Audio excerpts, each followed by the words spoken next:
the second week of the United States Football League, the USFL.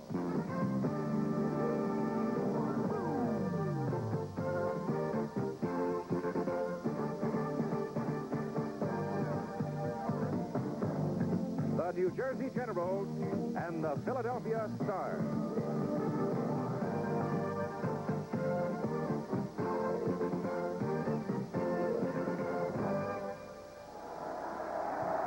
From the vet in Philadelphia, New Jersey, and the Philadelphia Stars on ABC, Sports Exclusive, brought to you by Sheraton Hotels, Inns, and Resorts, with over 450 locations in 55 countries. When you travel for business or pleasure, you can experience the Sheraton style. By Miller High Life, the best beer for the best time of the day. Welcome to Miller Time. By the Buick Motor Division and your Buick dealer, who proudly announced the 1983 Buick. Considering the impressive choice in automobiles they offer you, wouldn't you really rather have a Buick? By Kentucky Fried Chicken. It's cooked the Colonel's special way, so it's always tender and juicy, bite after bite. Kentucky Fried Chicken. We do chicken right. Hello again, everybody. I'm Keith Jackson. And once again, we have been blessed by good weather.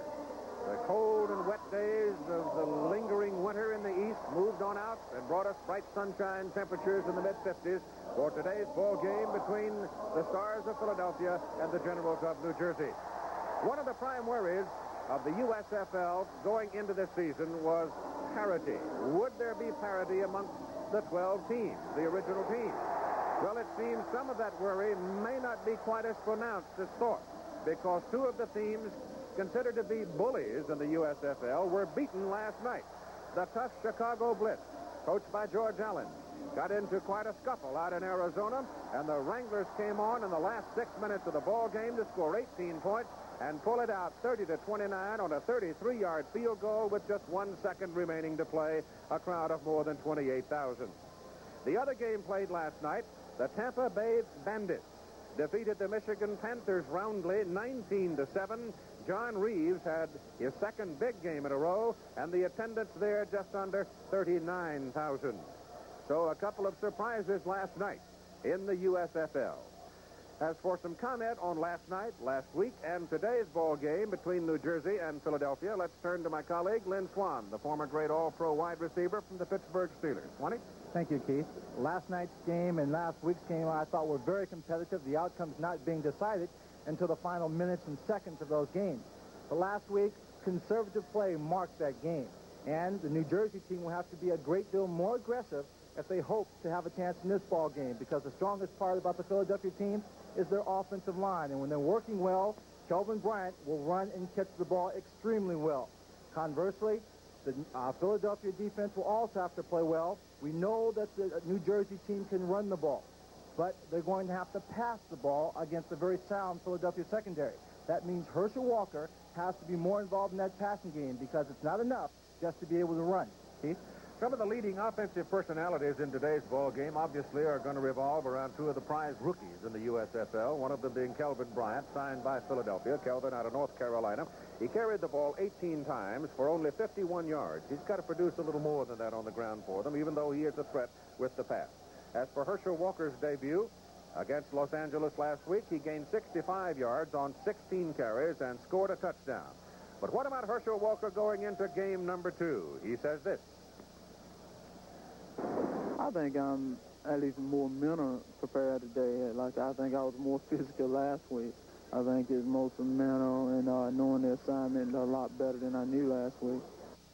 All right, the quarterbacks in the ball game now. We noted going into today's program that Bobby Scott had a big week percentage-wise. He also threw the ball well and completed a lot of passes for a lot of yards, but he didn't win the ball game.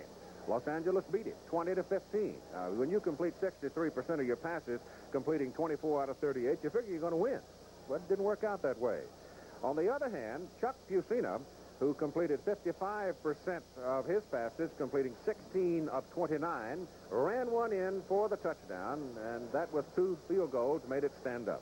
But right now, Chuck Fusina, the quarterback out of Penn State for the Philadelphia Stars, is with our colleague Tim Brent.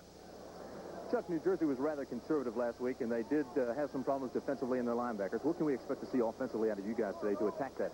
Well, we're going to mix it up today. Hopefully establish the run and then work in the pass a little bit. It's a windy day. I think Kelvin should have a good day for us, and hopefully if he has a good day, then the passing game should go fine. Can we look for the underneath routes with Kelvin and also the timing patterns with Fiske? Yeah, I think so. We try to use a ball possession control type offense, and in that case, Kelvin and Fiske should get the ball a lot. Okay, Chuck, good luck today. Thanks a lot. Back up to you, Keith. All right, Tim. Crowd still coming in. A very warm, comfortable afternoon. Temperature mid-50s. We've talked enough. Let's put it on the tee and play some football. The Buick Skyhawk. It lives up to its name. Hawks are Tommy White is the referee. Umpire is Ed Manning, both out of the ECAC, Eastern Collegiate Athletic Conference. So is Jeff Bergman, the head linesman. The line judge, Larry Hill, out of the Atlantic Coast Conference. Back judge, Mike Looney, out of the Southern Independence. And the field judge is Mike Cochran from the ECAC. Philadelphia has won the toss. They will receive the football. The wind is quite brisk around the rim of the stadium. The vet is a bowl. The wind comes down into it and swirls around, and it can be particularly difficult. But as we noted, it is a most comfortable day considering what we've had here over the last few days in Philadelphia.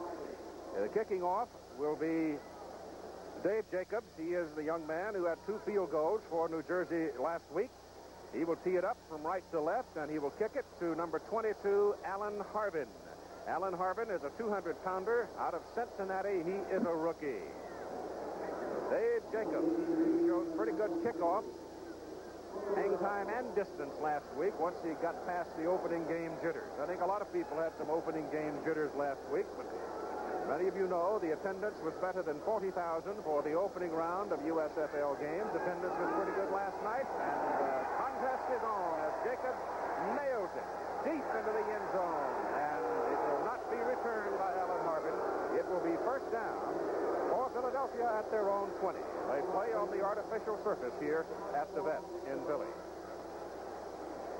Chuck Bucino will start at quarterback with Kelvin Bryant and Booker Russell at the setback position.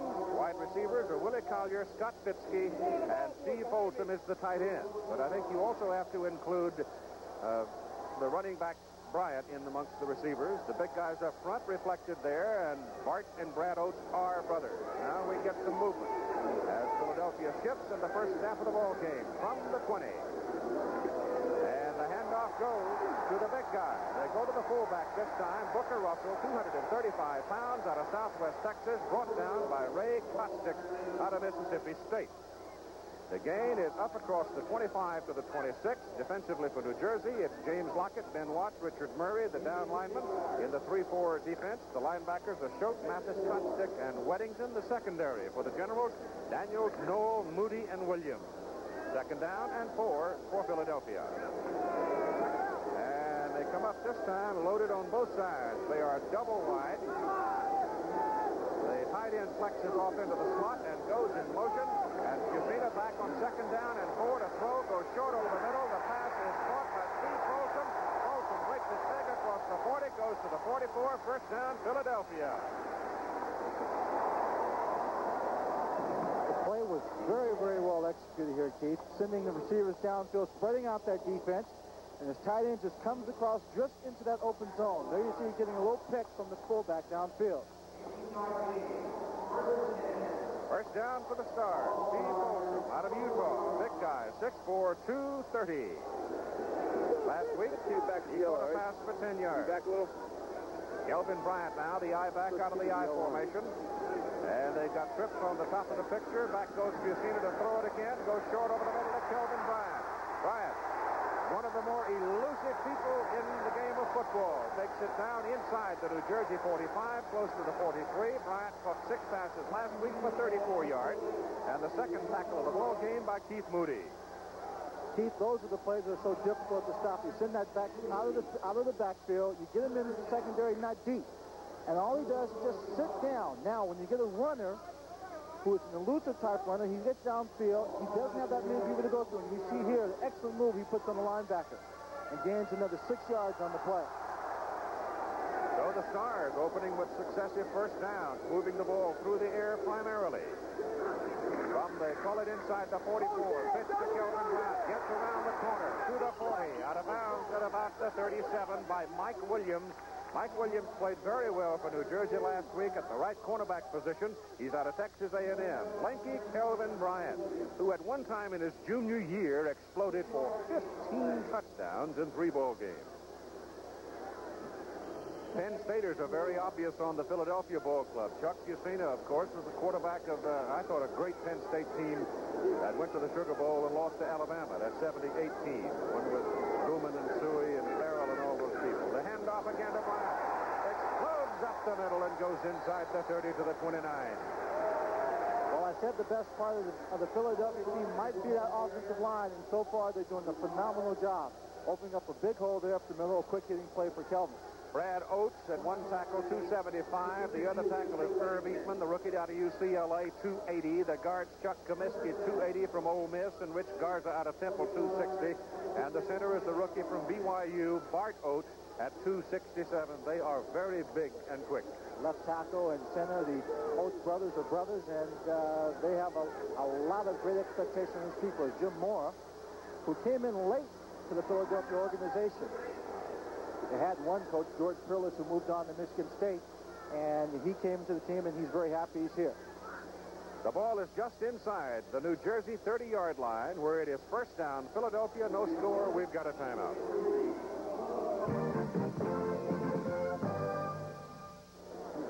Chuck Fairbanks patrolling the sidelines for the New Jersey Generals, the head coach. He is also president of the organization. And he thought he had one won last week, only to have it slip away in the final moment. Now he's watching his defense get tested. They go into a 5-man defensive front as the linebackers come up on the outside. On first down, Fusina almost dropped the ball coming off the snap, but gets it away, and the pass is incomplete, bobbled around by Booker Russell, the fullback, swinging out to the right side. Pass was not precisely on target for Booker, and he couldn't get a handle on it. The toughest thing about that pass, Pete, was the angle which it was thrown.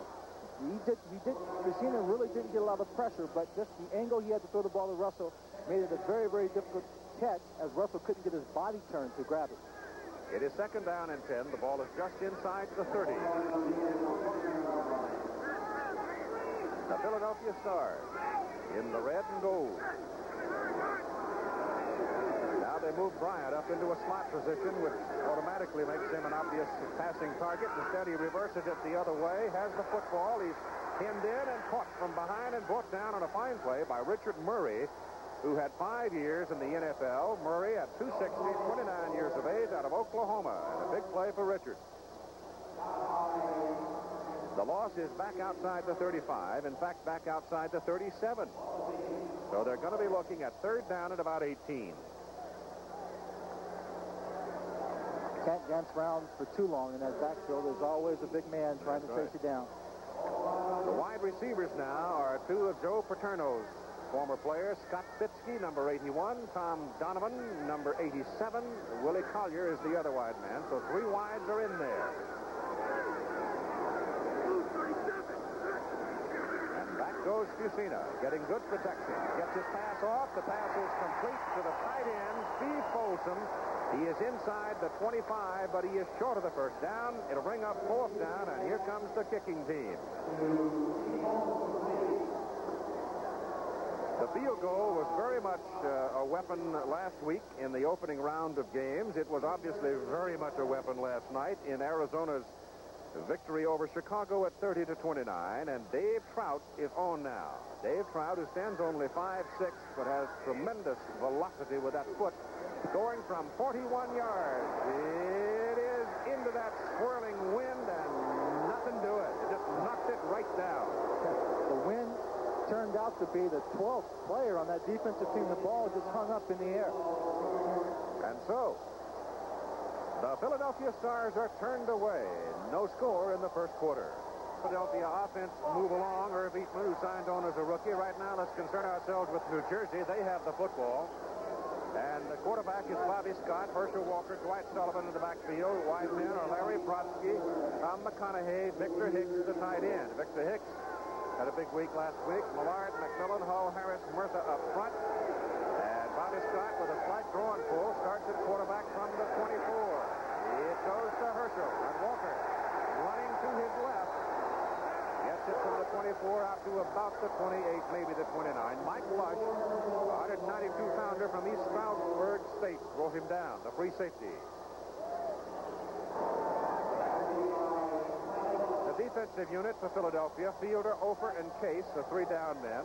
Backers are Brooks, Howard, Mills, and Cooper. Secondary, Gibson, Werner, Lush, and Jackson. And it is 2nd down and 5. And Scott gives it this time to his fullback, Sullivan, and Sullivan takes a wallop from Sam Mills, inside linebacker out of Montclair State. Oh, and the coaches are high on him. Here's a young man who everyone said should make the team. He's barely 5'10". He's not a real big man for a linebacker. He doesn't have great strength, but he wants to play football. Turned in a great game against Denver, and Jim Moore likes the way this man plays football. Ball is just over the 30, where it is 3rd down and 4.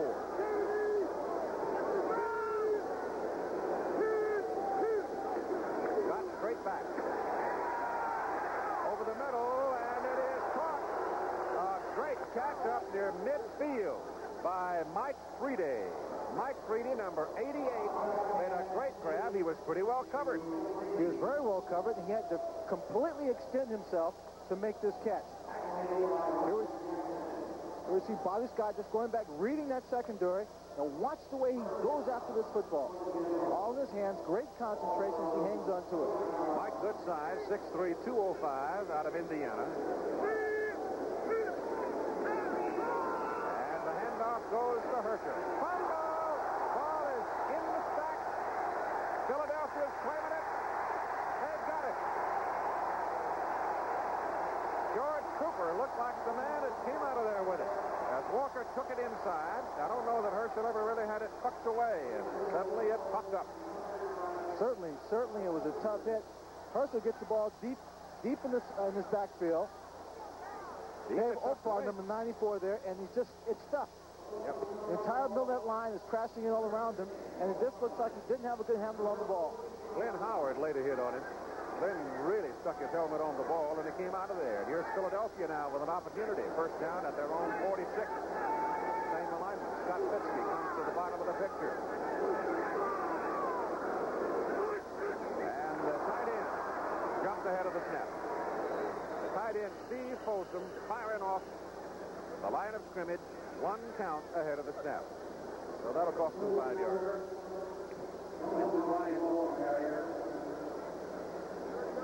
Tom White, out of the ECAC, the referee. You've got 8 minutes and 9 seconds to play in the football game. The New Jersey General sideline. Offside, right in, 1st down. And it's 1st down and 15 from the 41.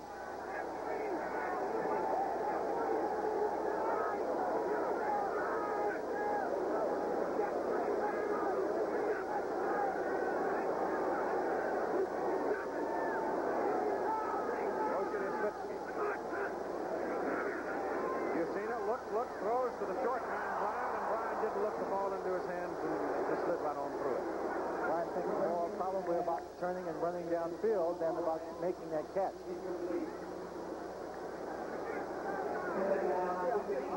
That's only the 2nd game these people have played. Remember, there were no exhibition games for them to sort out the personnel. They had a mass of players, and from that group they picked 50. And worked for just about 10 days with them. Opened the season last week. They've had an additional week of work. And the offense probably a little more pronounced going into the 2nd round. Once again, a Philadelphia running back does not control the football before he starts to run. And that time it's Booker Russell. I know if you've seen us not throwing the ball that hard, it's a nice low pass. He's throwing it with a good deal of touch. They look easy enough to catch. Let's take another look at it here as he drops back.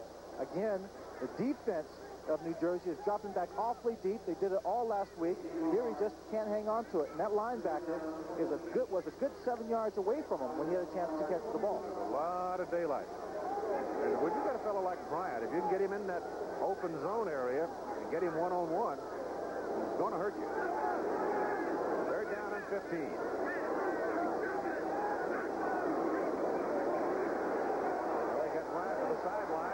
Keenan goes over the middle with it, and he drills it to Tom Donovan. Donovan, number 87, slanting across the middle, brought down by Dana Noel. All last week, New Jersey team played a very simplistic zone defense, and here they're doing it again. They're only rushing 3 people, which gave Cucina enough time to throw the ball. Here we see Donovan. He comes in, no great moves. He's just getting behind the linebackers, putting his hands in the air, and getting into that open seam of the zone. And they're one of the safeties, one of the 3 deep safeties coming up to make the tackle. And it's a first down for Philadelphia at the New Jersey 42. Kelvin Bryant. And he gets a couple. Right now, let's check in with our colleague, Tim Brent. Steve, it was Glenn Howard who had a pretty good lick on Herschel Walker. Tell me about the fumble play. Well, it was a draw play to my side. The tight end blocked down on me. I just tried to get off of him. And I was free on contact. I hit Herschel a pretty good lick, but he broke my tackle, I think, and a couple guys about a yard downfield gang tackled him, and I turned around and seen the ball popped out. Unfortunately, we could get on it. Okay, Glenn Howard, back up to you, Keith.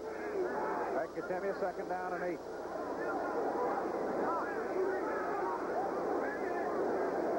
From the 38. Into the middle. Goes the fullback, or rather Kelvin Bryant, who was lined up in a fullback position. Richard Murray again meets him and brings him down. Kelvin Bryant is 6'2", 195. He is a rangy sort of a fella. He really doesn't look like he is that heavy. But he can stick his head in the stack pretty well. Jim Mora, whose qualifications for a head coaching job is quite pronounced. And the young man has done quite a job since he came here. It's third down and 5.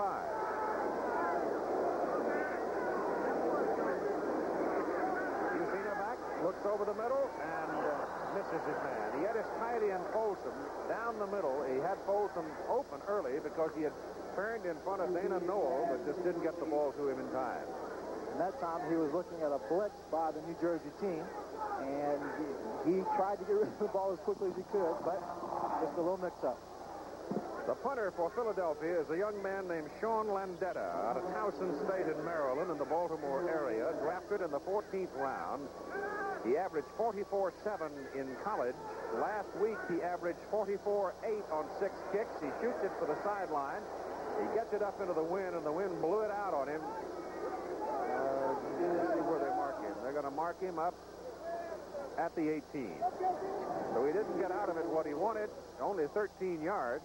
And time is out with 4:58 to play in the first quarter.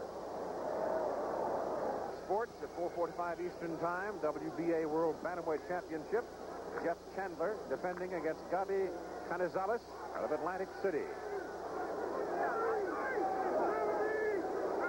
From the 18-yard line, first down for New Jersey Generals as Herschel Walker goes in motion, and the handoff goes to the fullback, White Sullivan, out of North Carolina State, up across the 20 to the 21, and Sam Mills is there to greet him one more time. Second tackle in the ball game for Mills. He popped through that line. Mills is just standing there waiting for him. Poised, got low, made a good tackle. Of course, he doesn't bend down too far to get low. He picked up, let's call it 3 yards, make it second down and 7, just outside the 21. Brady is the man wide, and again, same lineup as Walker goes in motion, and Sullivan again carries up across the 25. New Jersey trying to get a little movement offensively in this ball game from their ground troops. You see Sullivan, the big fullback, carrying the ball. But up front, it's Brian Millard, 282, Troy McMillan, 260, Kent Hull, 256, Wayne Harris, 269, Greg Murtha, 261, and Victor Hicks, who was very active in the pass patterns of last week at 6'3", 256. Victor has not seen the ball as yet. And this, of course, being the second game of the season, they had a chance to look at some films and scout each other for the first time. Third down and 2, and Walker has it. And the sweep right may not have produced the first down. It'll be close. And it looks like they're going to call it first down.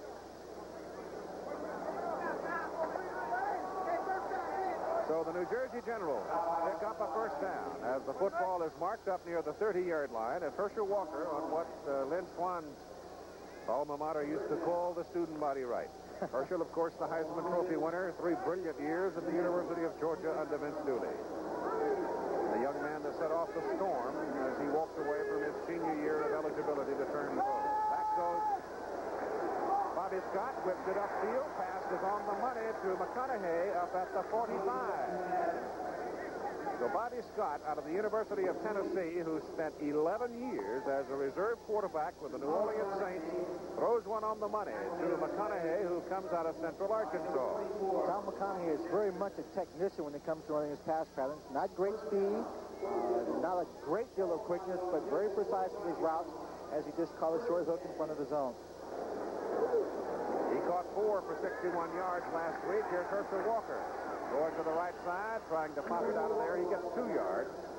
And there's no question, Lynn, when Walker's got the ball, the defense is looking for him, and we've got a teaching and coaching going on the sidelines right now as Walker goes back into the huddle. I think that is also a reason why they're sending him in motion early, to find out if any one person's going to key on him and try and spread out their defense a bit. Slauson now is in. Mark Slauson, 6'3", 195, wide man to the bottom of the picture. Big target. Scott gives it to Walker. Up the middle he goes, and he is rolled back after a yard. And you see the middle of the line. Howard, Mills. Let's take a look at Mills. Again, not a very big man, but he hangs in there real tough, reads his keys, and there, right in the center of the tackle, gets the first hit on Herschel Walker. Number 54. Ball is just short of midfield. Call it 3rd down and 6. Walker now 5 carries and 18 yards.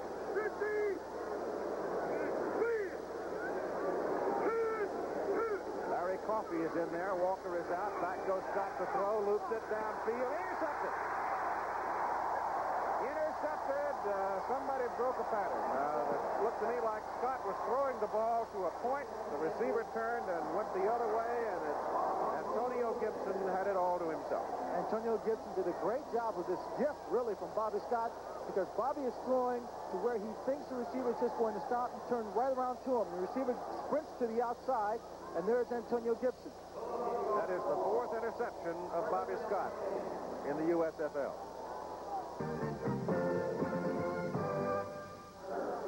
So the second turnover by the New Jersey Generals gives the Philadelphia Stars the football. First down at their own 32. Antonio Gibson making the interception. Chuck Yusena brings the Stars up now offensively. And they put Kelvin Bryant deep in the I formation. Back goes Yusena. Goes over the middle. The tight end is wide open. Steve Folsom. That time they didn't drop 20 and got burned. This is exactly what game film can help you do. They played that 2-deep secondary quite a bit against the LA Express last week. Here, Yusena looks for it, sends the tight end deep, right down the middle, splits the 2 safeties behind, and gets behind those linebackers, puts on a good little move here and picks up a few extra yards. That is preparation. Yep, sure. Yusena now 6 out of 9 for 83 yards. He had 2 passes dropped when he threw it right on the hands.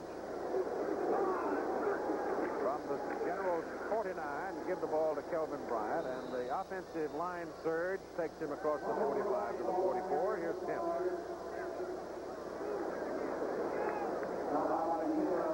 Quick flag sign on me.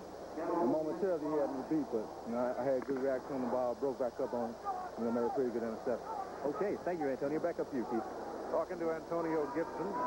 Late getting the mic open so you can hear his name. We've got the end of the first quarter. We have no score in Philadelphia under blue sky and bright sunshine.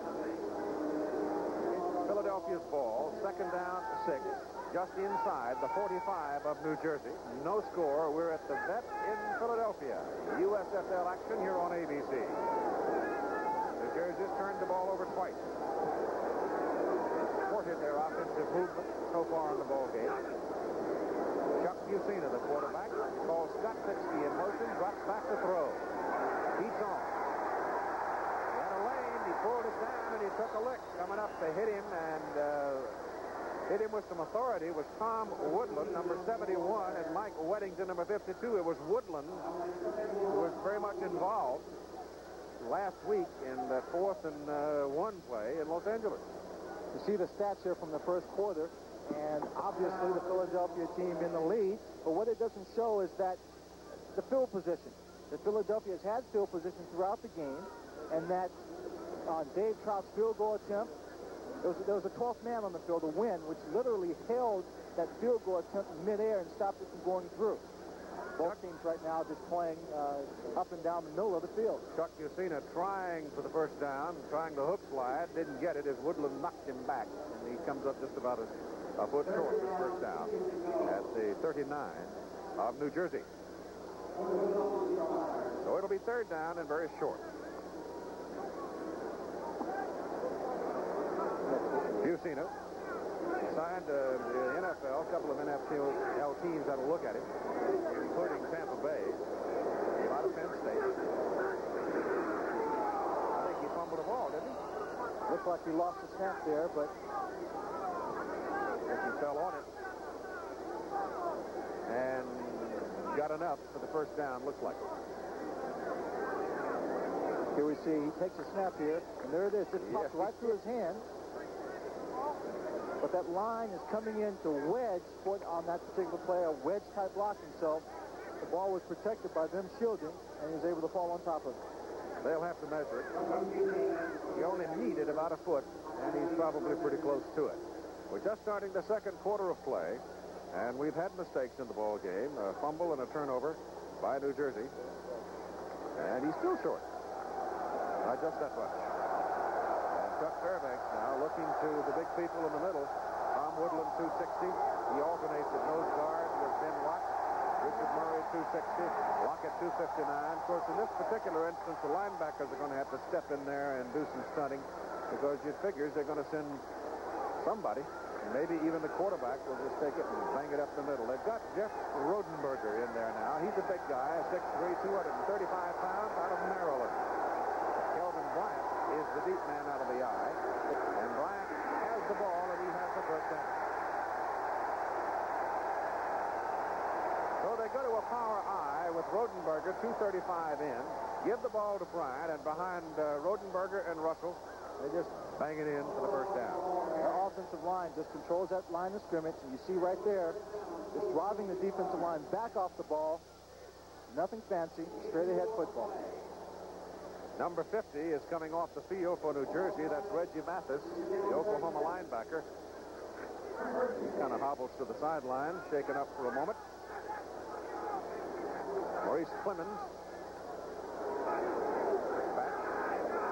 Pitzke starts in motion. Stops. A little mix-up there. The ball is pitched to Kelvin Bryant. And Bryant slides, slips, and wiggles his way around the right side for about 9 yards. Dana Noel finally brought him down. This is what we were talking about a while ago when someone referred to Kelvin Bryant as elusive. Watch it. He gets good blocking up front here and almost gets out in front of his blockers, and he just follows it. Nothing fancy. Here he didn't even have to use a move, but just kept his legs moving, following the good blocking his offensive line is providing for him. Hard guy to get a solid hit on, too. So he has had a history at the college level of quite a few bruises and injuries. One of them serious. Bryant going right side. Flanagan gets the first down. The ball is inside the 25 now of New Jersey. And the Philadelphia Stars beginning to get some offensive movement. Bryant with 9 carries in the ball game for 28 yards. He carried 18 times in the opener at Denver last week for 51 yards. Going to get a rest right here. Alan Harbin will come in. Harbin at 5'9", 200 out of Cincinnati, a rookie. He's also the kick returner, and he was a 5th-round draft choice out of Cincinnati. Had 17 yards last week on 3 carries. Fullback remains Booker Russell. First down from the 24. Fusina stands up, goes to the sidelines with it. Pass is completed. Right on the sidelines to Stockbitsky. Got to have 2 feet down. Just a real quick pass taking advantage of that cornerback who is rotating up, again, a two-deep zone, a pattern that requires just a little bit of timing, and just sitting down in the middle of that zone. Fitzke, a good technician, just makes an outside move and gets open.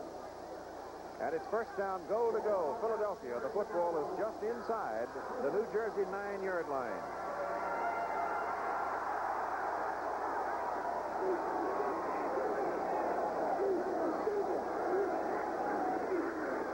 Yusina back, looks for Folsom, the tight end, throws in the middle instead. Fitzke, touchdown.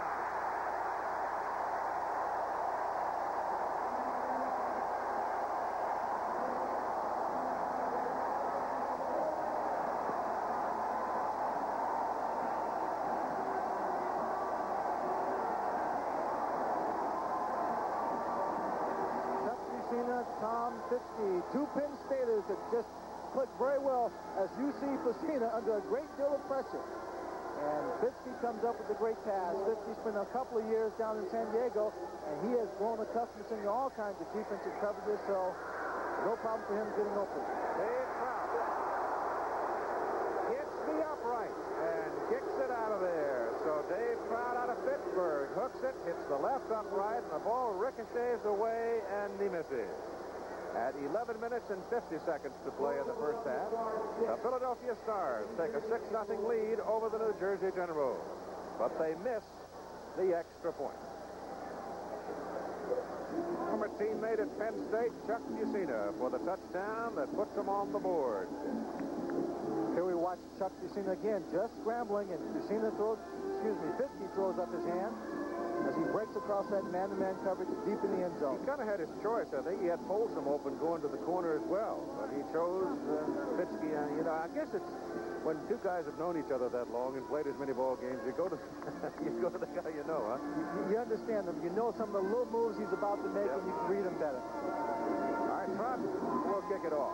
Wind whirling and swirling around, and Thomas Lott takes it on the goal line, a yard deep in the end zone. Out he comes, wedged in front, hit at the 20, and Thomas gets it to the 22 before he is knocked back by Roger Jackson, another Penn Stater. 11:39 to go in the first half, and Philadelphia leads New Jersey by a score of 6-0. The Generals have the ball. The Jersey Generals in the white. The football is theirs at their own 22. They trail by a score of 6-0 here in the first half. The quarterback is Bobby Scott, 33 years of age, 11-year veteran out of the NFL in New Orleans. And Tennessee, his alma mater, sets him up out of the I formation. And he's back to throw. Has Walker as the safety valve on the left. Gets good protection, now gets the man downfield, and he misses him. As Larry Brodsky had worked himself into the open, but by that time, Bob Scott had run out of time, and here's Tim Brandt with Scott Fitzke. They showed you man coverage, and it looked like they gave you zone. Did you read that? So I was in a slot, and I read the guy up on me, and I thought he was going to hang on me the whole way. I put a little move outside and went across the middle, and I just saw an opening in the corner of the end zone, so I just sprinted for it and turned around, and Chuck threw it to me. You and Chuck go back a long way. You still look comfortable. Yeah, well, we've been practicing real hard for about 4 weeks, and, we hope to do the best we can. Okay, Scott. Back up to you, Keith. Second down and 10. Thank you, Timmy. We've got 11 and a half minutes to go in the first half. Scott back to throw it again. He's got Walker out in the pattern, and Herschel's got the ball. He is hit at the 30, and he is drilled back by Scott Werner. Scott Werner was the safety man and an All-American at Georgia in the year the Bulldogs won the national championship in beating Notre Dame. And here's a look at Scott. Not a fast defensive back, but real smart heads-up ball player. Reads the quarterback extremely well as he just sat back, waited for Herschel Walker. Sam Mills now, number 54, that inside linebacker. There you see him, Sam. Again, he's looking for action anywhere he can get it. And it's third down and 2. They reverse it. Ball goes to Slauson. And Mark Slauson on the reverse has got a first down and then some. The 195-pounder out of the Citadel. Finally brought down by Roger Jackson. It's first down for New Jersey. That's a play they ran last week with some success against the Los Angeles Express as well. The ball is moved out to the 42. Steve, I always have to wonder when a team early in the ball game resorts to this kind of offensive game. The trick plays, because they can't do anything with the defensive line. They're not loosening them up, running their regular offense, so now they're reaching into the bag of trick plays, hoping that will confuse them, and now we see a formation change here. And they've got Victor Hicks now shifting around, but Victor's not seen the ball today. As Herschel Walker goes to his left and gets up to about the 45 for 3, and a penalty flag is thrown. So we get our second penalty of the ball game. Holding, New Jersey. Well, they've had 2 turnovers, and now that's a major.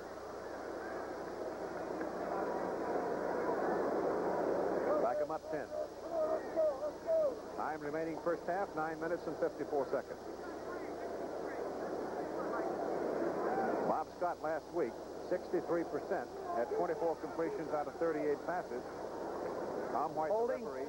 63 on the white, first down. Troy McMillan, the rookie out of Illinois. Troy had a year. Had a training camp anyway in the NFL and was dropped.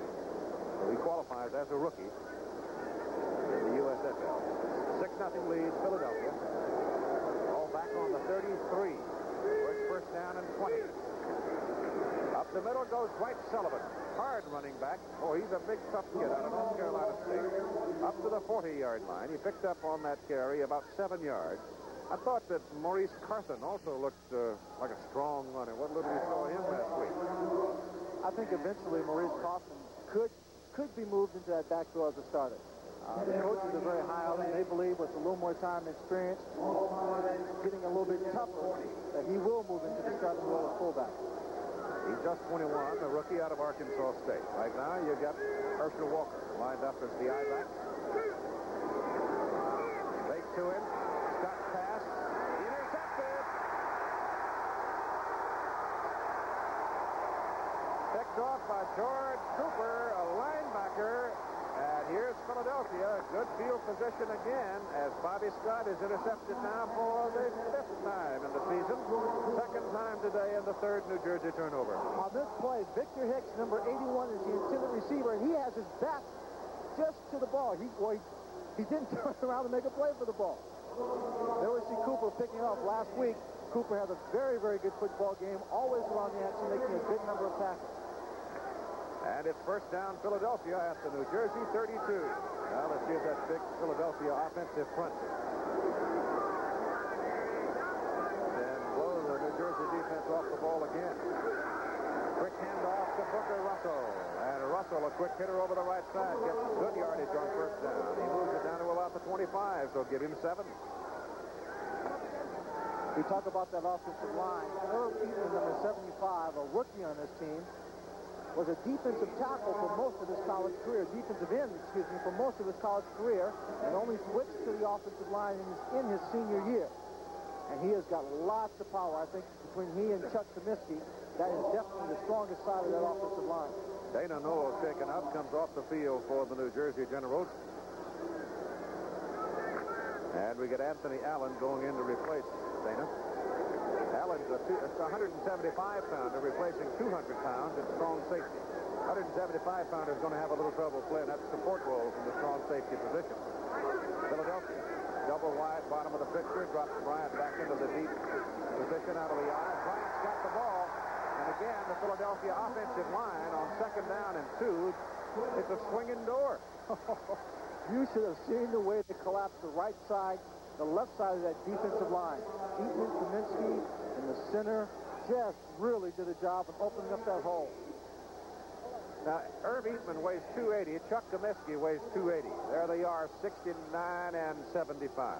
There's a solid wall of red shirts right there.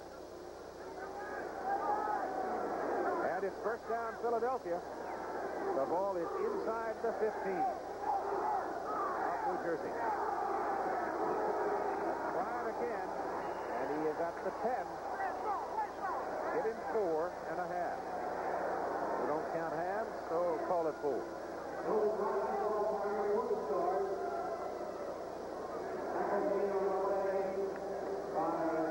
Bryant now with 43 yards, and Kelvin's been busy today. He's carried the ball 11 times. He's been very busy. We talked earlier at the beginning of the show about conservative football last week. Certainly, this Philadelphia team is anything but conservative, and I'm surprised that New Jersey still continues to play that very conservative, unaggressive defense, and it's costing them. Second down, 6 from the 10. Vitsky in motion. Ball goes to Bryant. Bryant trying to get to the sideline. Legs are locked. Falls forward to the 7. Mike Williams made the play at quarterback for New Jersey.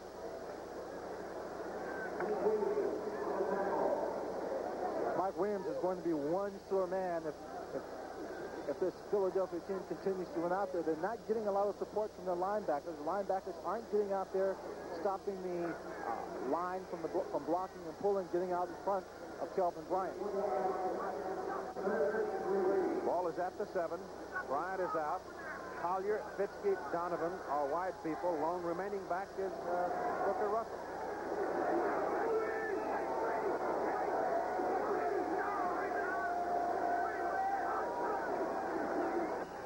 And I think he did. He used too much time. He checked off. It was obvious that he had checked off and called another play. And he used up the allotted time. And it cost him 5 yards. That's the kind of a mistake Chuck Fusino not to make. Especially this close to the end zone.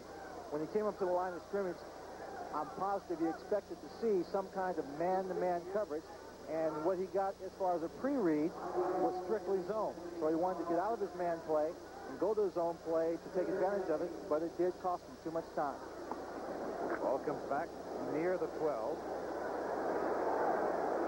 The timeout is charged to the Philadelphia Stars as Fusina goes to the sidelines to get confirmation on what the coaching staff wants. It'll be third down. Ball is at the 12.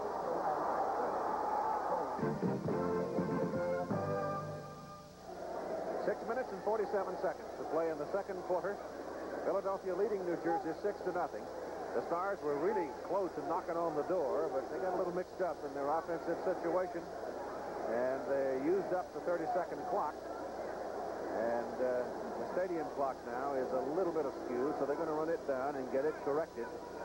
In the meantime, Keith Moody has come to the sidelines, the defensive captain for New Jersey, to see what it is that they might try to do in order to hold Philadelphia away from the end zone. Third down with the ball sitting just inside the 12-yard line.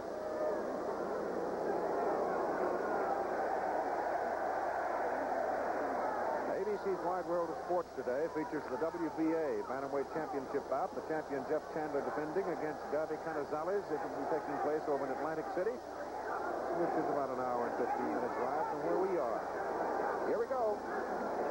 You see that? Straight back. Good protection. He's got a lot of daylight in front of him. He's to the 5, down near the 2. And it is fourth down as Keith Moody made the tackle. Keith Moody, number 21, free safety for New Jersey, the head football coach at Brockport State in New York. This play takes a little time to develop, and what Chuck Fusina sees is just a big hole. He thinks he can run it in for the score. Does a good job, but he can't do it too often. Keith Moody came up and makes the tackle. Back on the other side, they're running a route, a little bit of a pick route, and he just doesn't have time to wait for it to develop. They got a first down out of it. At first and goal just outside the 2. Give it to Bryant. Bryant touchdown.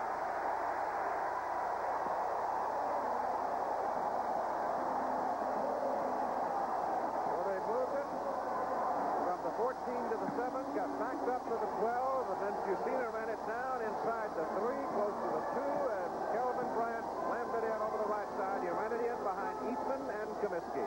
The only way to go. Here they just blow that defensive line back off the ball. Kelvin Bryant dives in for the score. And it's a 12-0 ball game. Bryant leaving the field. Looks like they're going to go for 2. The 3 wide receivers are in. Donovan, Fitzke, Collier. Going for 2.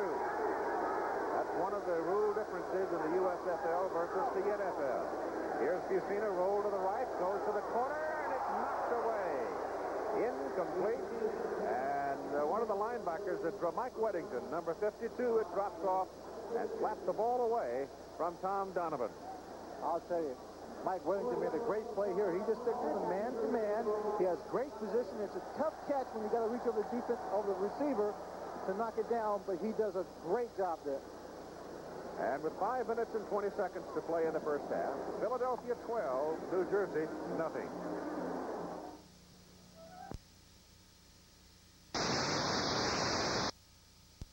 It's about to become the world's fastest production motorcycle.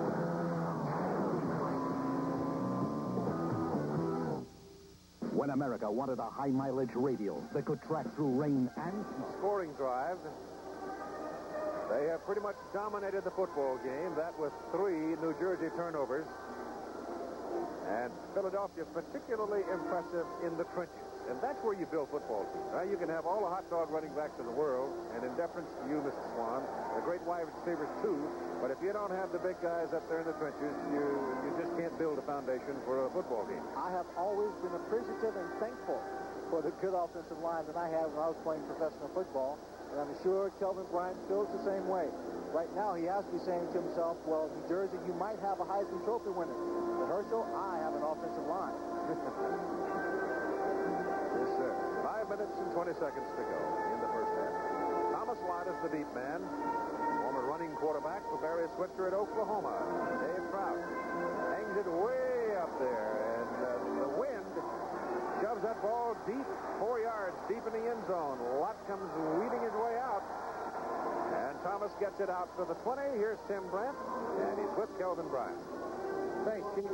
Kelvin, it looked like an isolation play. Tell me about the touchdown. Well, it was just an isolation play straight up in the middle.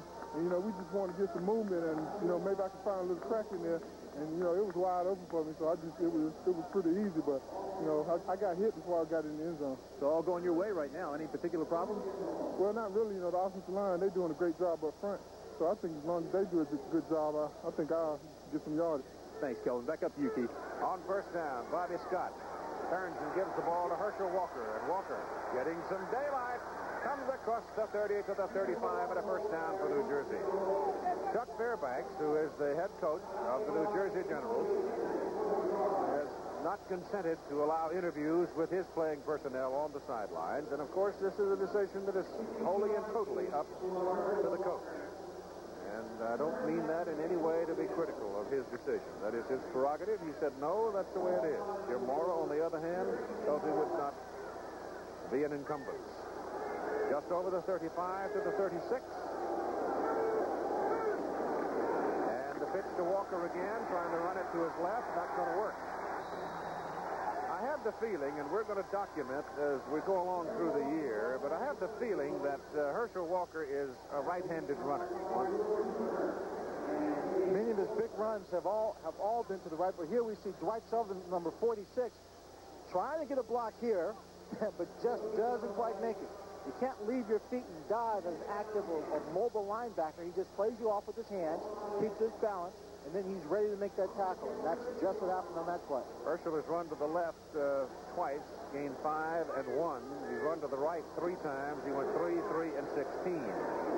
Second down, a little less than 10. Walker with the ball again. Pursuit's pretty good, but he ran right through 3 people reaching for him, and they finally bring him down just short of the first down at the 44-yard line. Well, every indication was that he had a pretty good week of practice. He said he felt well adjusted going into the second ball game, and that he expected to play more than he did last week, and he has. He comes out of the ball game right now to get a breather, and Larry Coffey goes into the ball game for New Jersey at the running back position. Larry Coffey is out of West Virginia Wesleyan at 198 pounds. Third down and 1. Ball goes to Sullivan. It'll be close.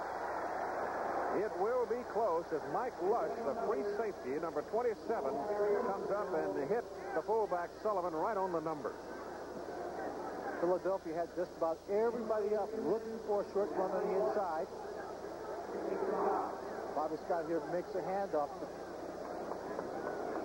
Sullivan's a big man. You have to be a pretty tough little safety and have some good leg power to come in and stop a man that cold. He did, too. He's short of the first down. The ball is just over the 45. Walker is back in. Fourth down, and the Generals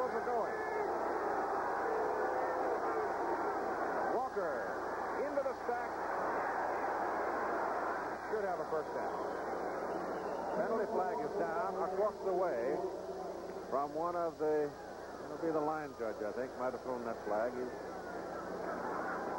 we've got offside against Philadelphia. So that will definitely make it first down, New Jersey. And we have 2 minutes, 17 seconds to play in the first half, with Philadelphia leading 12-0, having missed a try for a 2-point conversion. And Dave Trout hooking the kick on the first touchdown, hitting the upright. Offside, right tackle on the defense, first down. At the 49 of Philadelphia. Barry Brodsky. Bottom of the picture, Antonio Gibson just over to cover him. Inside it goes to Sullivan. Sullivan, the fullback, spins out of the grasp of one tackler and gets it to the 45 for 4 yards. Dave Ofer, a big nose tackle at 250 pounds out of Penn State. 94 right there. You were commenting on the way Ofer plays. We've got a timeout now as we come to the 2 minutes. 2 minutes remaining to play in the first half. And remember, in the USFL, on each first down, the clock stops until the chains are ready to go. So they save a little time that way. Items for you are USFL reports involved by Lynn Swan, highlights of games played last night, 2 very interesting games, and some highlights out of this first half. Philadelphia leading by a score of 12-0. Herschel Walker, who has been the principal celebrity since he decided to walk away from a year of eligibility and became the first undergraduate to sign with a professional football team. Set off a wide storm, but successive beatings has seemingly dampened some of the thunder and lightning in that. Of course, the big worry of the college people was that people were running around holding checkbooks out, and young people would be grabbing them and running for them. Of course, Chuck Fairbank's big worry was trying to keep him out of interviews and on the practice field so he could learn this system. Right. Second down and 6 from the 45.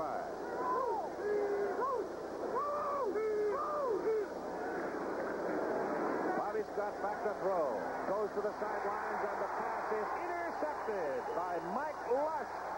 That is the third interception today and the 6th interception in 2 games for Bobby Scott. And every New Jersey possession so far in this football game has ended in a turnover.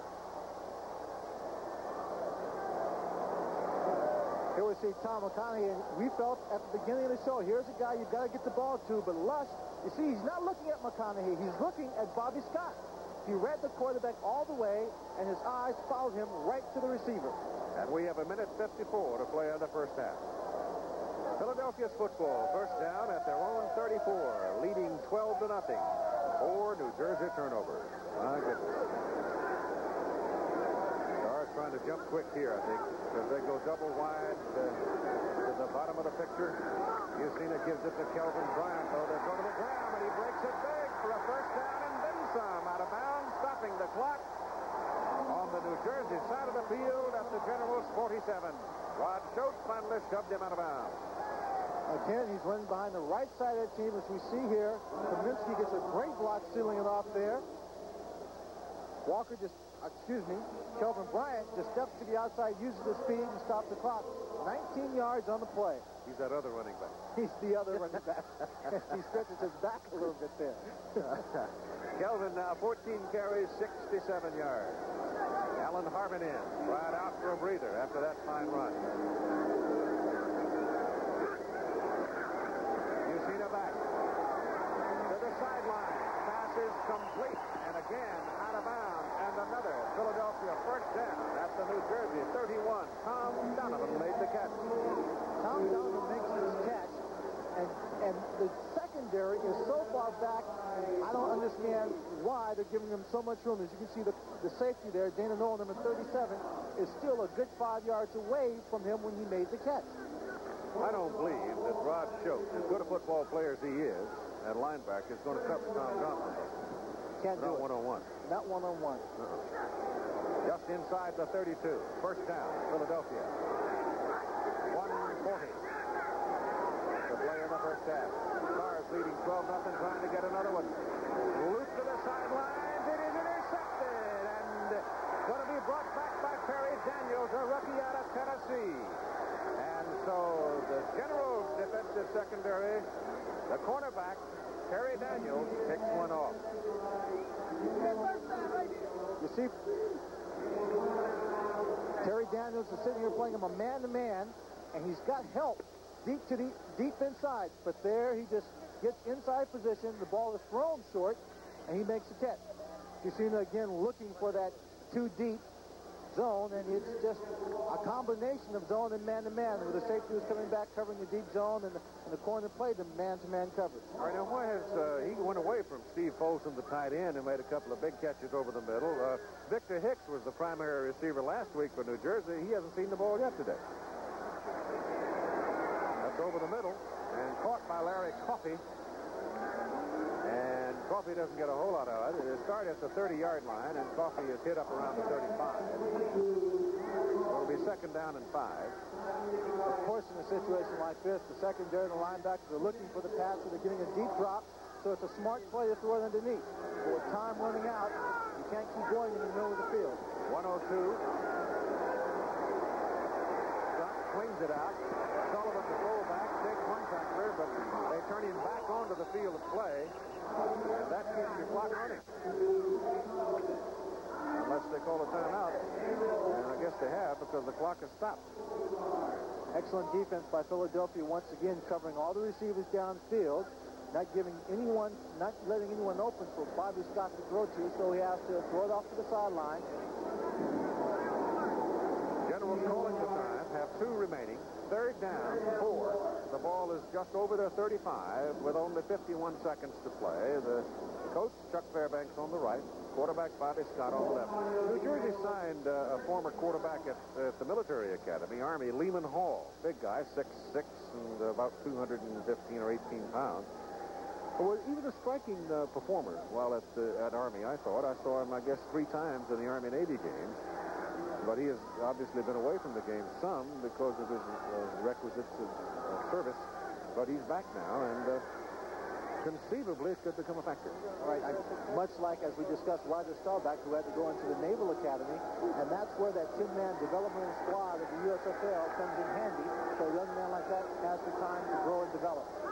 Dave Boister of Holy Cross and Gene Bradley right now, the quarterbacks listed behind Bobby Scott. Third down and 4. And Bobby back. Swings it out.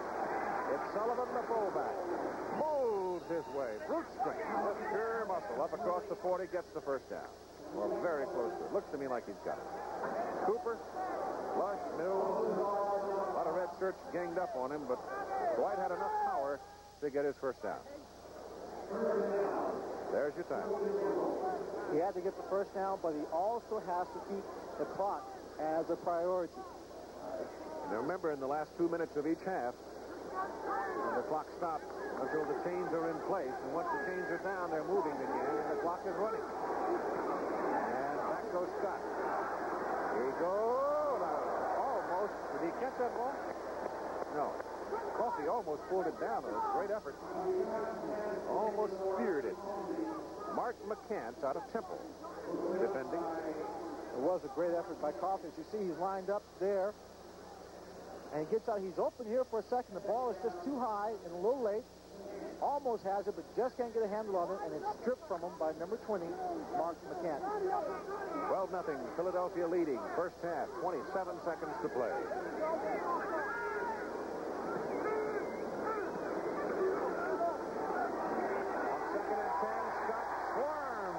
Inside the 35, back at the 33, Frank Case, defensive end out of Penn State, leading the charge at 6'5" and 252. That was just an all-out great individual effort, as they've got most of the people back in the secondary. You see he just breaks around the outside, beats his man, and pulls Bobby Scott down. Time called by New Jersey. They have 1 remaining. And if they do have a gimmick play in the book, now might be a time to try it.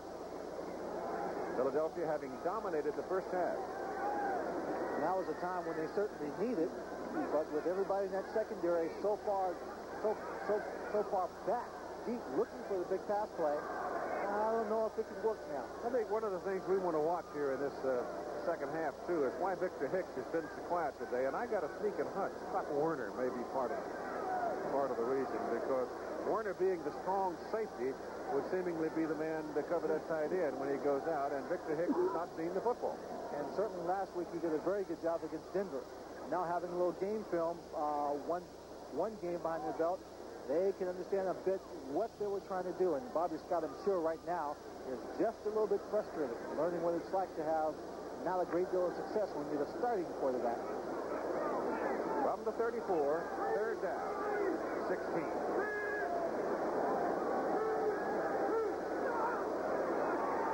Brodsky on a fly. He goes for him. He turns it back inside, and Larry makes the catch across midfield. That'll be a first down. The clock will stop at 13 seconds. New Jersey, with the one timeout remaining, hustling up to the line so that once the chains are put down, they can snap that ball and get the play going. Chain is down. Referee Tom White winds the clock 10 seconds. Scott back, whips it to the sideline. Sullivan makes the catch, picks up about 3 yards on the reception, but gets out of bounds with 5 seconds remaining. Two very well executed zone pass patterns that they run there, trying to take advantage of the space that's between the secondary and the linebackers there. Brodsky was behind him on that play, putting pressure on the corner, forcing the linebacker to drop back a little bit deeper. So the man underneath was open. McConaughey hustles into the ball game, and they go trips to the right side. 3 receivers, triple to the bottom of the picture, and Scott's going to put it up as far as he can. It is incomplete. And the first half is over. Well, after 30 minutes of football at the Vet in Philadelphia, the Stars of Philadelphia lead the New Jersey Generals by a score of 12-0. We'll be back for halftime after this message and a word from our local station. Philadelphia Stars leading the New Jersey Generals 12-0. And the big story in the ball game has very simply been turnovers. New Jersey turned it over 4 times. The Stars turned it over only once, and even then, when that turnover occurred, they did it down on the New Jersey end of the field. So Philadelphia has enjoyed excellent field position. They've exercised the opportunities afforded them, and they lead by a score of 12-0. The formation of a football franchise, the collective effort that goes into preparing week by week, that's the subject of our USFL report today with Lynn Swan. The USFL report is brought to you by MAI Basic Sport Computers. We are the solution. Behind these doors, underneath Veterans Stadium, is where the Philadelphia Stars prepared for today's game. In their preparation this week, they had 1 reel of film to look at, 1 more than they had last week. That preparation, this game film, allows them a certain amount of predictability, knowing what their opponents may do in certain situations. It also gives them an idea of what their own team might do in certain situations. And in this physical game of chess, strategy and predictability is very important. Game film becomes vital to establishing better timing for each play to avoid the bad handoff or the interception. It's also important to find out just who can concentrate under the fire of competition to turn even a simple catch into a touchdown. But it's also there to find out just why plays are successful in an effort to repeat those plays to score more points, and also to find out which ball players are downfield, making it all necessary second and third efforts.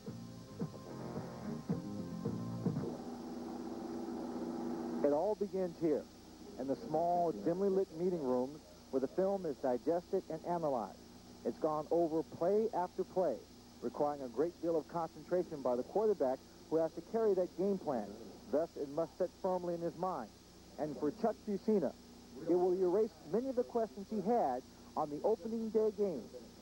Well, game film is definitely going to help us. Going into the Denver game last week, we didn't have any film, so we really didn't know what to expect from them. This week, we have an idea what to expect on 3rd and long situations, first on.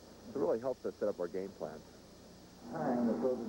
Offensive coordinator Joe Pendry can now isolate, pinpoint, and fine-tune his offensive game plan. He can now analyze the weakness and strong points of both teams. The thing that they helped us with this week is we had a chance to evaluate our offense, the things that we can do with our personnel and the things that we can't do, and also we get a chance to see New Jersey study their personnel and their defensive schemes. How would that make this game different from the first week? Well, hopefully, Len, it'll make us a little better. We had a chance to correct some of the mistakes that we made, and then we'll know something about New Jersey and what they've been doing in the one game they've had against Denver. When we played them, we had no idea what they were going to do defensively.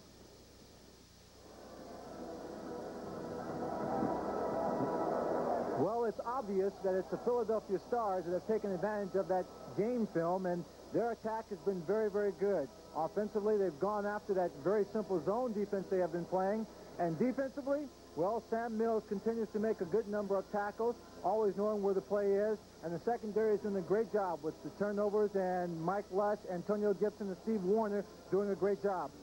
When we return, we'll be back in New York, where Frank Gifford will have halftime highlights from the studio. New York, we're at halftime in Philadelphia. Philadelphia over New Jersey, 12-0. We'll be going back for second half action. But there was USFL action last night. A pair of games were played, and let's take a look at some of the highlights. Last night at Tampa Stadium, before a crowd of over 38,000, the Tampa Bay Bandits hosted the Michigan Panthers in a Central Division matchup. After scoreless first quarter, the Bandits jumped off to a 7-0 lead. Quarterback John Reeves, 6-yard touchdown pass, Eric Trevelyan. With the second quarter then winding down, Michigan quarterback Bobby Herbert looks for his prize wide receiver Anthony Carter. 22-yard pickup.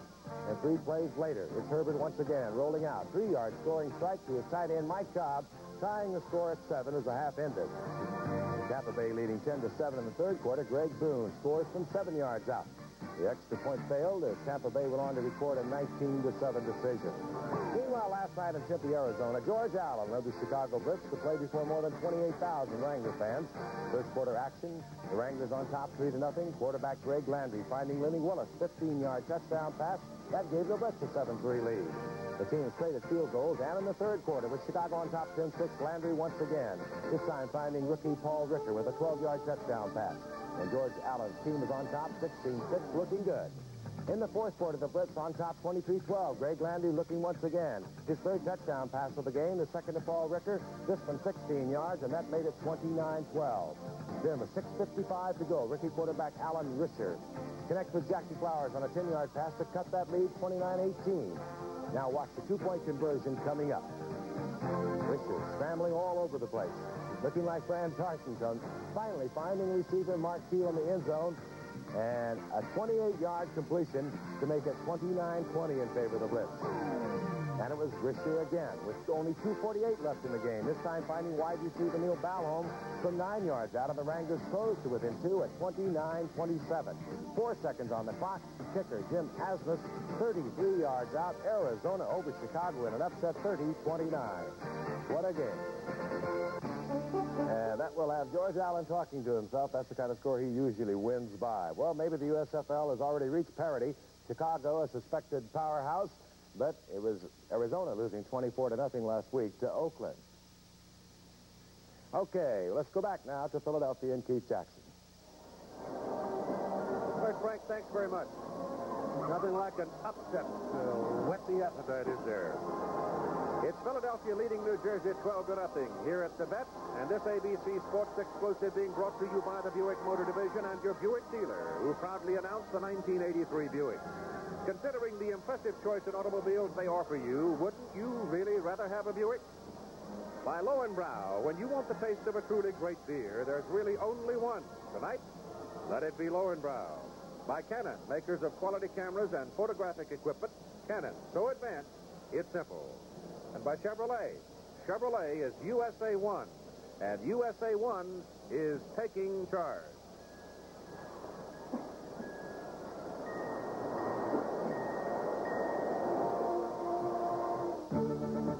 This official USFL inaugural poster can be yours for only $9.95, shipping and handling included. To order by phone, call 800-526-7443, extension 601, or send a check or money order for $9.95 to this address. Famed sports artist Walt Spitzmiller was commissioned to create this dramatic fine art poster signed in the plate, especially to commemorate the kickoff of the USFL's first season. Order yours today. Well, Mr. Lynn Swan, let's talk about this first half. Of course, turnovers are very obvious. When you turn it over 4 times, chances are pretty good you're going to be behind. And especially when they're turning it over and giving Philadelphia great field position. And that offensive line of Philadelphia is doing a great job. Eatman, Kaminsky, the Oates brothers are just dominating that defensive line to no end. The first half numbers reflect in total yards decided edge for Philadelphia in passing as well as running. And go back down there to your turnovers, 4-1. That's pretty tough. Looking now at some of the highlights out of that first half, the first touchdown where Fusina throws 8 yards to Vitsky.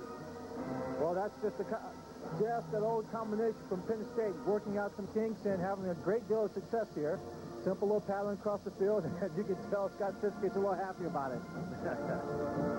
And Calvin Bryant, the Ranger fellow, there's another angle of the Fusina Fitzke touchdown. Now, Calvin Bryant, the lanky fellow from North Carolina, slants it in from 2 yards. It's just a great example of what that offensive line is doing. He gets behind Eatman and Kaminsky, and he falls over because there's no one there to stop him. What does New Jersey have to do? For obviously, they got to quit turning the ball over. And they obviously went to their ground game. They tried to get some movement offensively on the ground. Didn't get much out of it. Bobby Scott had some time to throw, but I don't think Scott can go deep. Scott can't go deep, and that's why they're trying to execute a ball control offense. I believe what they have to do is mix up that offensive attack and open it up a good deal more. They have to get their back down the middle of the field into the secondary to create some confusion. And then they've got to run to the outside and get, again, McConaughey involved because he is a very precise receiver when it comes to the pass route. Herschel is not having a great day.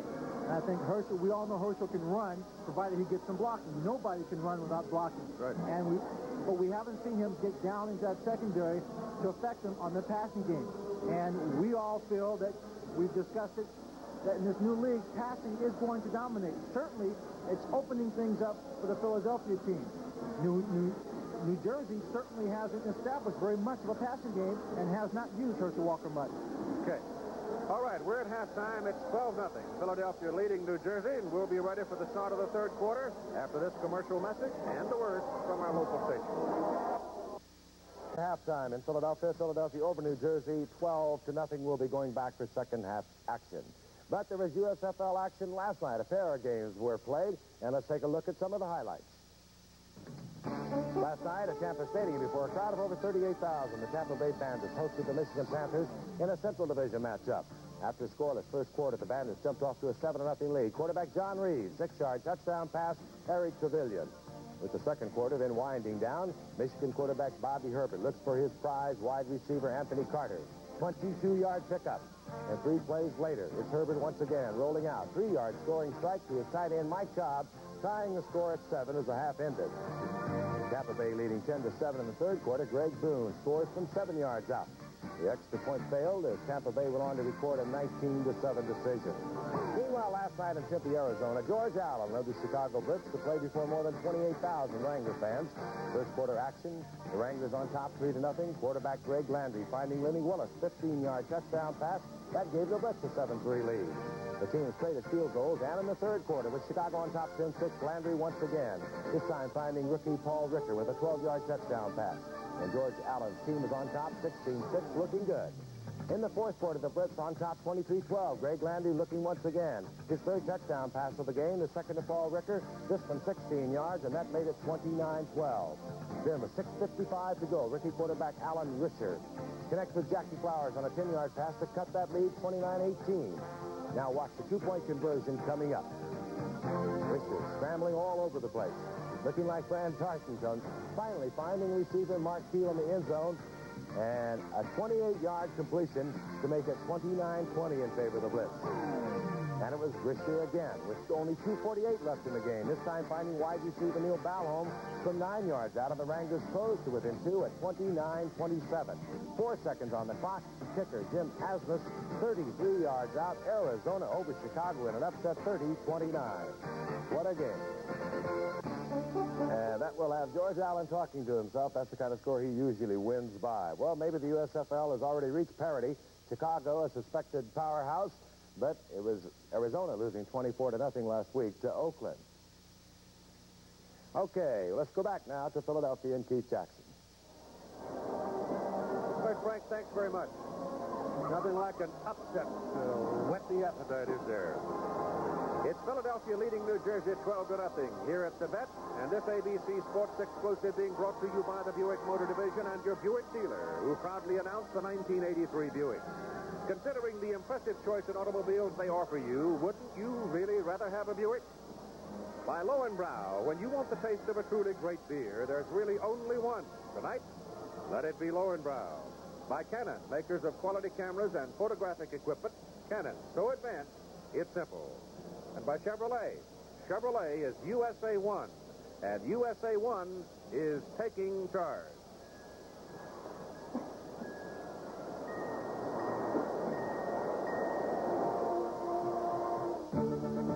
This official USFL inaugural poster can be yours for only $9.95, shipping and handling included.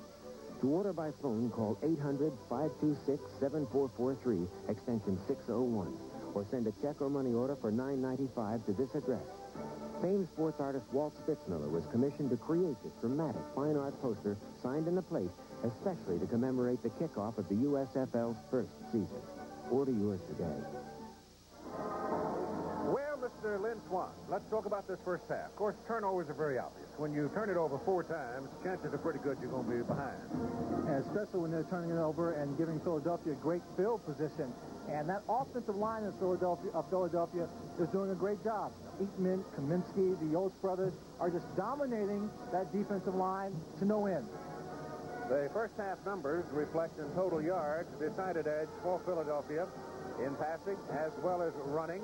And go back down there to your turnovers, 4-1. That's pretty tough. Looking now at some of the highlights out of that first half, the first touchdown where Fusina throws 8 yards to Bitsky. Well, that's just that old combination from Penn State, working out some kinks and having a great deal of success here. Simple little pattern across the field, and as you can tell, Scott Fiskey's a little happy about it. And Calvin Bryant, the Ranger fellow, there's another angle of the Fusina-Fitzke touchdown. Now, Calvin Bryant, the lanky fellow from North Carolina, slants it in from 2 yards. It's just a great example of what that offensive line is doing. He gets behind Eatman and Kaminsky, and he falls over because there's no one there to stop him. What does New Jersey have to do? For obviously, they got to quit turning the ball over. And they obviously went to their ground game. They tried to get some movement offensively on the ground. Didn't get much out of it. Bobby Scott's had some time to throw, but I don't think Scott can go deep. Scott can't go deep, and that's why they're trying to execute a ball control offense. I believe what they have to do is mix up that offensive attack and open it up a good deal more. They have to get their backs down the middle of the field into the secondary to create some confusion. And then they've got to run to the outside and get, again, McConaughey involved because he is a very precise receiver when it comes to the pass route. Herschel is not having a great day. And I think Herschel, we all know Herschel can run, provided he gets some blocking. Nobody can run without blocking. Right. But we haven't seen him get down into that secondary to affect him on the passing game. And we all feel that we've discussed it, that in this new league, passing is going to dominate. Certainly, it's opening things up for the Philadelphia team. New Jersey certainly hasn't established very much of a passing game and has not used Herschel Walker much. Okay. All right, we're at halftime. It's 12-0. Philadelphia leading New Jersey, and we'll be ready for the start of the third quarter after this commercial message and the words from our local station. With his Philadelphia Stars leading 12-0, let's find out what Jim Morrow thinks about the state of things here. Thank you very much, Keith. Jim, the story of the first half obviously had to be turnovers. What are you doing defensively to confuse Scott? Well, we're not doing much different than we've done last week against Denver. Our defense came up with 6 turnovers last week, and we've got some today, which they're just playing hard. They're playing very opportunistic defense, and I hope we can keep it up the second half. It looks like he's having a tough time reading. He's definitely throwing in the coverages. Are you using some combinations out there? No, we're pretty basic with our coverages. We're not doing too much to confuse him, nothing different than we did last week. Any adjustments at halftime for Herschel Walker? You've contained him pretty well. Well, yeah, Herschel's a guy, you got to stay after the whole game because he's close to breaking them about every time he carries the ball. So hopefully we just get people to the ball and tackle well, and we can do a good job again in the second half. What do you think the key is to the second half? Well, again, we got to contain him, and defensively, we've got to keep coming up with the big play, and offensively, we've got to move the ball. We can't let down. We've got to come out of the second half thinking it's a 0-0 ball game and play real hard. Okay, Jim, thank you very much. Keith, that's the story down on the sideline. All right, Tim. Incidentally, Herschel Walker was on the field for New Jersey for 21 of the 30 offensive plays they ran in the first half. The wind continues to whirl around, blowing the flags on top of the vest here in Philadelphia really whipping, you can see. That wind comes down inside. We saw it grab a hold of Dave Trout's field goal attempt and just knocked it down. It's almost as if an invisible hand reached up and slapped it aside. New Jersey yet to get untracked in this ball game. And the difference in the ball game, as Lynn Swan pointed out, Philadelphia is just flat whipping them in the trenches. Offensively and defensively, the big guys along the line of scrimmage. Dave Trout played his college football over at the University of Pittsburgh. And also played some professional football for the Steelers. Steelers, yeah. 1981. He was fourth in field goal accuracy, as a matter of fact, in the American Football Conference, hitting 12 out of 17 with the Steelers. Dave Trout, very strong leg, and I asked him earlier in the week about the kicking tee, and he feels that it's not going to help his accuracy, but it will help his power. Trout kicks off to Thomas Lott. The high hanger. Thomas watches it go through the end zone and off the field of play. And it'll be first down at the 20 for the New Jersey Generals.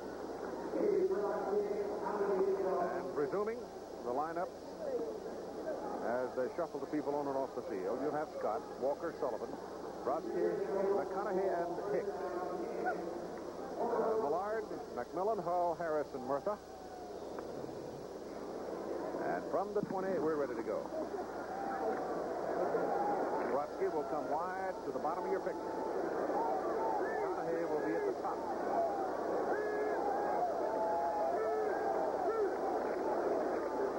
And White Sullivan, the fullback, for 4. The defensive unit for Philadelphia, 3 down linemen will be Fielder, Ofer, Case. Linebackers are Brooks, Howard, Mills, and Cooper. At the secondary, Gibson, Werner, Lush, and Jackson.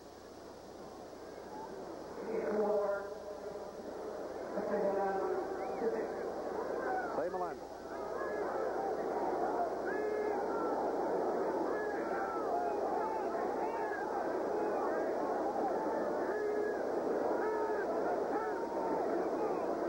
Penalty flags are down. Scott whips the pass complete to Victor Hicks. First time Hicks has seen the football all day, and there was a very clever little game of cat and mouse being played. Scott Werner, I suggested to you earlier in the first half that Werner, the strong safety, is playing that tight end. Let's see what the penalty is. I think it's against New Jersey. It is. Werner had moved up, and then he started to drop off. And it looked like that Bobby Scott might have picked an audible right there, decided to go to Hicks. In the meantime, Werner just came right back up to him. Disguising their defensive coverage. You can play a simple zone, as Moore indicates, as defensive secondary is playing nothing too fancy, but just by making the subtle movements, you can create confusion. Illegal motion on the White.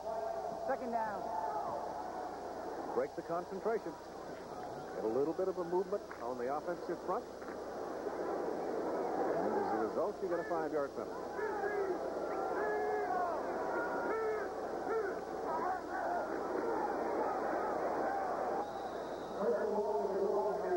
Herschel Walker listed at 222 pounds carrying the football. He broke one today for 16 yards. The ball is now sitting at the 24.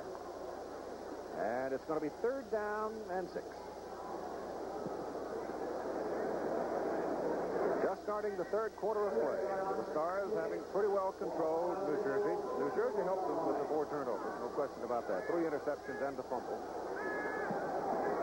Now they've got Hicks flexed out to the right into a slot, and Victor going downfield, but coming out of the backfield is Dwight Sullivan, the fullback, making the catch up across the 30 and the first down for New Jersey.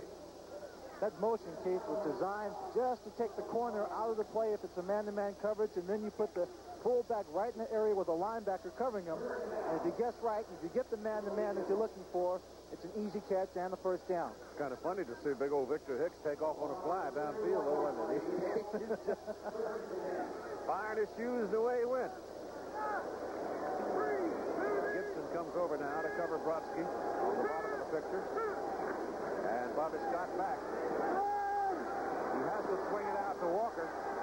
Throws it high in the air. The ball pops in the air, and it's loose on the ground, and Philadelphia's got the ball, I think.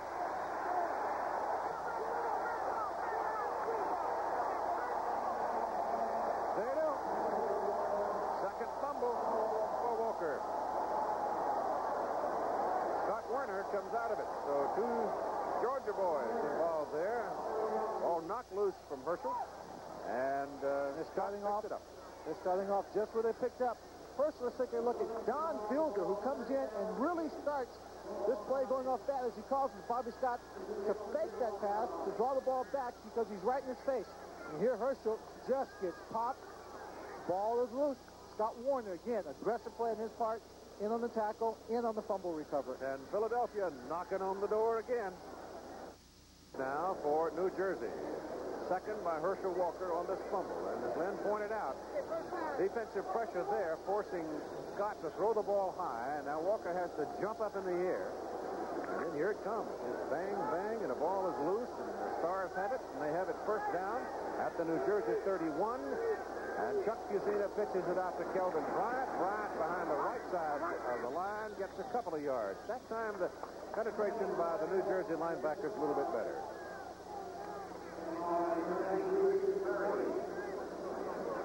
There the lineup. Same one that started the ball game. In the first quarter, starting it here in the second quarter. But again, go back to the big people. Comiskey and 280 on the right side. Oates and Garza, 275, 260 on the left side of Bart Oates, the center, who's in at 267. Steve Folsom's been quiet. He was used a lot early. He hasn't done much lately.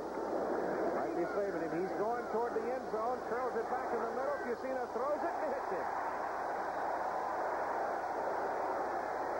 That was Donovan.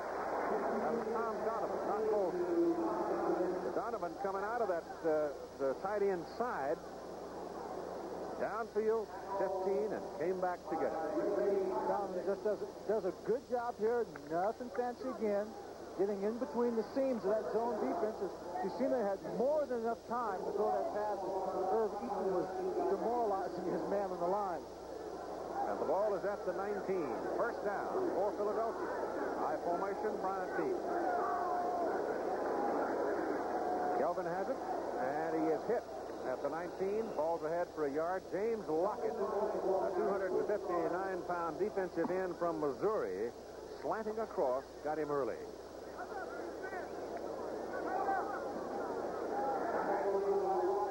There's your 3 down people. Lockett, Watson, Murray. Backers, same as started the game, and the secondary is the same as started the game. And the Stars now working into the shade out of the sunshine. Not a cloud today, but it was cold and wet for the last 3 or 4 days in this part of the country.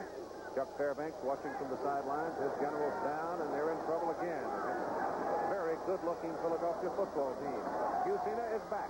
He loops it up. He's got Donovan, and he just missed him. Just missed him. Donovan kind of got tangled up with Mike Williams and really didn't have a chance to turn on the burner. Just a bit, and the ball was thrown deep. Had he seen the ball sooner, he may have been able to adjust his route to make the catch, but Fusina gets a snap, and the ball is snapped a little bit early for him. There you see the contact, and he breaks away from him, but when he sees the ball, it's thrown deep and not across where his angle would have allowed him to make the catch. Once again, the wind might have affected it. With a softly thrown ball, wind could have floated it a little bit. It'll be third down and about 8 from the 17.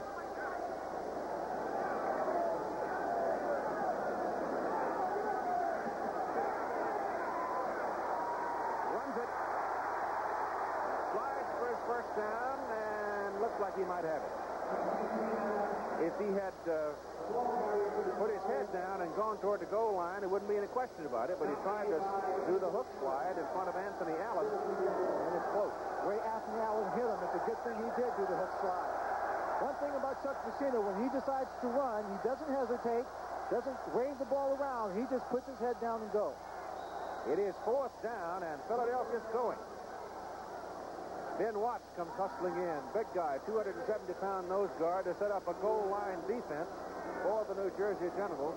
On 4th and 1, the ball at the 9 with 9:57 to play in the third quarter and a timeout. 2 during the timeout. Philadelphia coaching staff deciding on 4th and 1, they'll give Dave Trout a chance to go for 3. And he'll do it out of Jim Cron's hole. Jim Cron, of course, quarterback, University of Arizona. Backup man here behind Chuck Fusina. And Dave Trout today missed from 41, going from 26. Plenty of leg on it. He's through there with it. And with 9 minutes and 54 seconds to play in the third quarter, the Philadelphia Stars build the lead to 15-0 over the New Jersey Generals. Sports next, Jeff Chandler defending against Canizales in Atlantic City. Down the road a ways, Jeff Chandler, 29-0-2 record. Canizales is a banger, though. He's got 19 knockouts. His record. He's not a gimme by any means. Boston-Denver just getting underway out west. No score in the ball game. The other ball game going on this afternoon is Birmingham at Oakland. And on Monday night, the Washington Federals will be in Los Angeles against the Express. A high kickoff. Fumbled in the end zone by Thomas Lott. And Thomas just drops down on a knee, and that brings the ball out to the 20.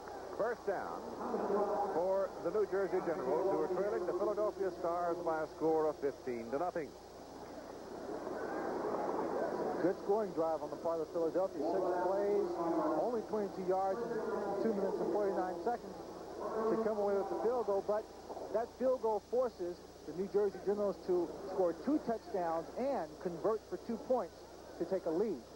So a good strategic choice in going for the field goal. Backfield, it's Larry Coffey and Dwight Sullivan. With Coffey going in motion. On first down and 10 from the 20, and Bobby Scott goes to the sidelines for Coffey. Never got a hold of it. The ball was hot on his fingers, and about that time, Antonio Gibson came across and whacked it. Here's Tim. Well, down close to the goal line, and I heard in the discussion here on the sidelines, it looked like you were going to go for it. Why did you change your mind? Well, with the 12-point lead we have now, we saw the 3 points to give us a little more security. And right now, they got to get 2 touchdowns and a field goal. Before it was just 2 touchdowns. Very quickly, you banged up your arm. Is it okay? Yeah, I'll be fine. His right arm, Keith. Keep an eye on it. All right, Tim. Chuck Fusini is talking to. Second down and 10. Scott to the sideline. The pass is caught by Mike Friede, and Friede turns it back upfield and gets the first down. If he'd gone on out of bounds, he'd have been out short of the first down. But he turns it back, and they'll move the markers now.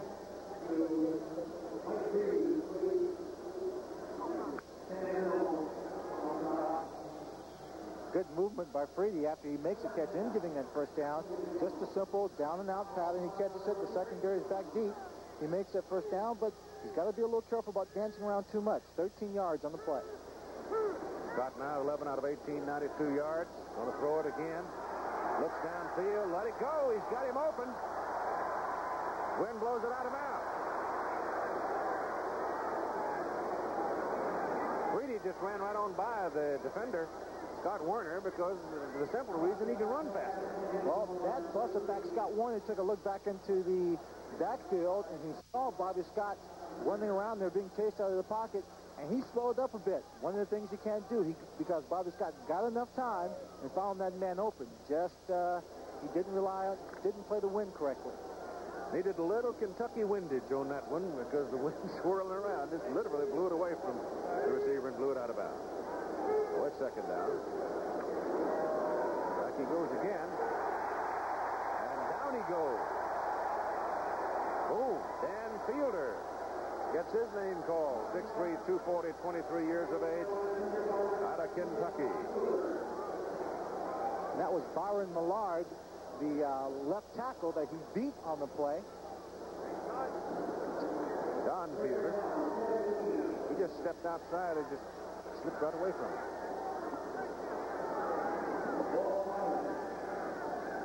The football is sitting at the 26-yard line of New Jersey with 8 minutes and 25 seconds to play in the third quarter, and Philadelphia leading 15-0. And it's third down at about 17. Scott over the middle, Watsky, and a hard hit. The ball pops out. Scramble for it. And Philadelphia's got it. Scott Werner again. And there's a penalty flag. So first, let's see about the penalty. I thought the man might have been down before the ball came loose. Back was turned to him, and I couldn't tell. All of a sudden, the scramble was on, and here's Tom White with a call.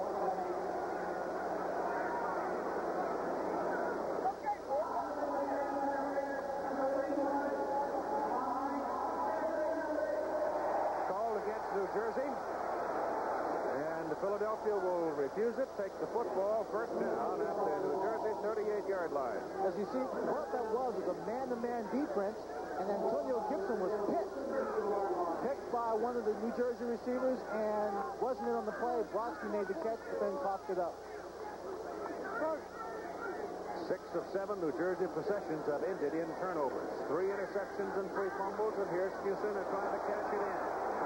Oswald going out of bounds with it. He takes a lick, and that'll get a penalty flag against New Jersey as Reggie Mathis hit him after he had crossed the boundary. Frustration, Keith. Reggie Mathis showing his frustration, not being able to get in and stop this play, a busted play as Fusina runs and picks up yardage, so he just took a shot. It's very often that kind of hit, as illegal as it is, to fire up the team. Fusina is now getting ready to just step out of bounds, and right about now, Reggie Mathis just comes in and puts one on him. Yeah, I got 50. Give it up your ass on that. Yeah, I got it. Tom White takes the ball down and puts it down on the 15. Unnecessary roughness. Number 50. First down. First down at the 15. Again, on that particular play, Irv Eatman was blocking on number 96, James Lockett, and cut him just as Fusina went to the outside, but gave him the room to pick up the yardage.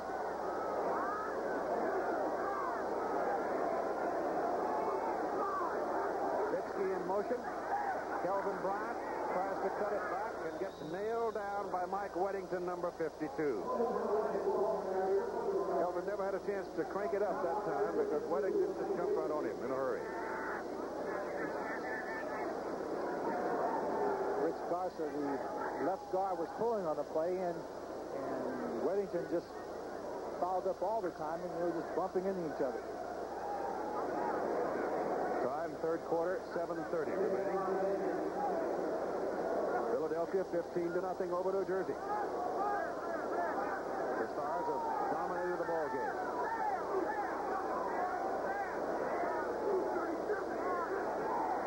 Back goes Fusina. That's Bryant. And a penalty flag.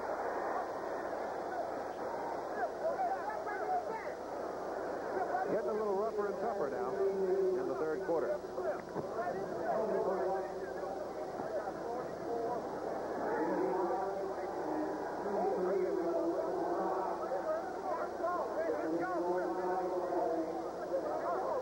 Well, we got a clip called against Philadelphia. Jim Mora on the sideline. They've got their new communication equipment. They were unpacking it and trying it yesterday, and it's pretty elaborate. They finally got it working late in the afternoon. Well, as long as he can get that information clearly and quickly from his coaches who are up in the press box, giving him a scouting report as the game is in progress, he'll be happy with anything.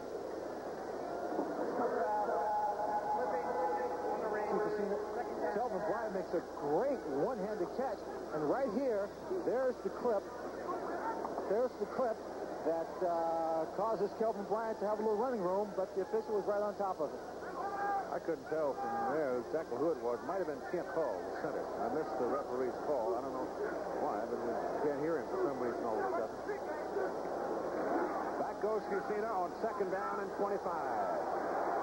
Gets his pass away. The pass is caught. Caught by Willie Collier. First time today that Willie Collier out of Pitt has seen the football, and he pulls it down. Willie Collier earned the starting job, beating out another good receiver, Rodney Parker. He just came across the field parallel to the quarterback in the rollout, and as soon as he got open in the zone, Fusina picked him up. Collier, you can't see him right now, but is just running parallel and gets into a seam, leaves his man behind, and makes a very good catch. Dave Boyster, Holy Cross, warming up. We may see him. He has not played in the game so far, but Scott just has not been able to move the team. To the corner, it's out of bounds, incomplete. Intended for Fitzke, and Fusina with Irv Eatman having dropped back along with Bart Oates to protect as long as possible, and Chuck just couldn't pull it down into the corner in time for Fitzke. And here comes Dave Trout now to try his third field goal today. He missed from 41, was good from 26. And remember, in the USFL, they use a 1-inch kicking tee. So they're on the rug here. Earlier, he said that the tee has given him more confidence. Made him feel much better about his ability to put the ball through the uprights. Plenty of leg. But it's wide to the right from 34 yards. So Dave Trout misses from 41 and misses wide right from 34. And the score remains 15-0 with 6:12 to play third quarter. This is a testimonial for Bausch & Lomb soft contacts. I wear them at work. Fact is, with my eyesight, I couldn't work without them. Bausch & Lomb contacts give me great vision, even out of the corner of my eye.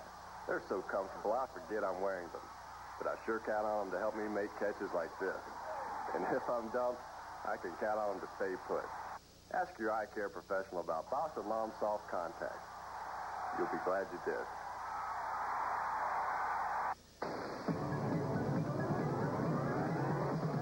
Tough Chevy trucks are taking charge. And talk about tough. This stock Chevy S10 took on the Baja 1000, the most grueling off-road event on the continent. It was a totally stock pickup with guts enough to start and finish. And at the Baja, the finish is to win. You can buy an S10 pickup just like it, with optional V6 power from your Chevy dealers now. Chevy S10, from America's truck sales leader. Tough Chevy trucks are taking charge.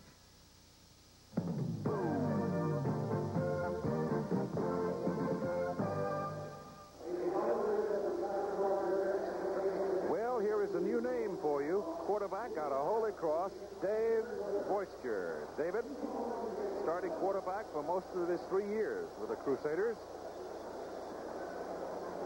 He lettered in basketball, baseball, football in high school. His dad, Tom Boyster, is the player personnel director of the New York Giants. He was in the Jet mini camp June of 1982, tried out with Calgary of the CFL. Now here he is making his first appearance in relief of Bobby Scott, giving the ball to Herschel Walker. And Walker from the 20 gets it up to about the 23. Dave Boyster was a long shot to make the team, Keith, but the coaches feel he has very good arm strength. He's a smart, quick quarterback, and in college he was also an option quarterback, so he has a good deal more mobility. 6-footer, 192 pounds, and 24 years of age. The other quarterback is Gene Bradley, a rookie out of Arkansas State. Walker, the deep back out of the eye. Boyster back for his first pass. Goes over the middle with it. It's intercepted. Picked off by Sam Mills, the roving inside linebacker.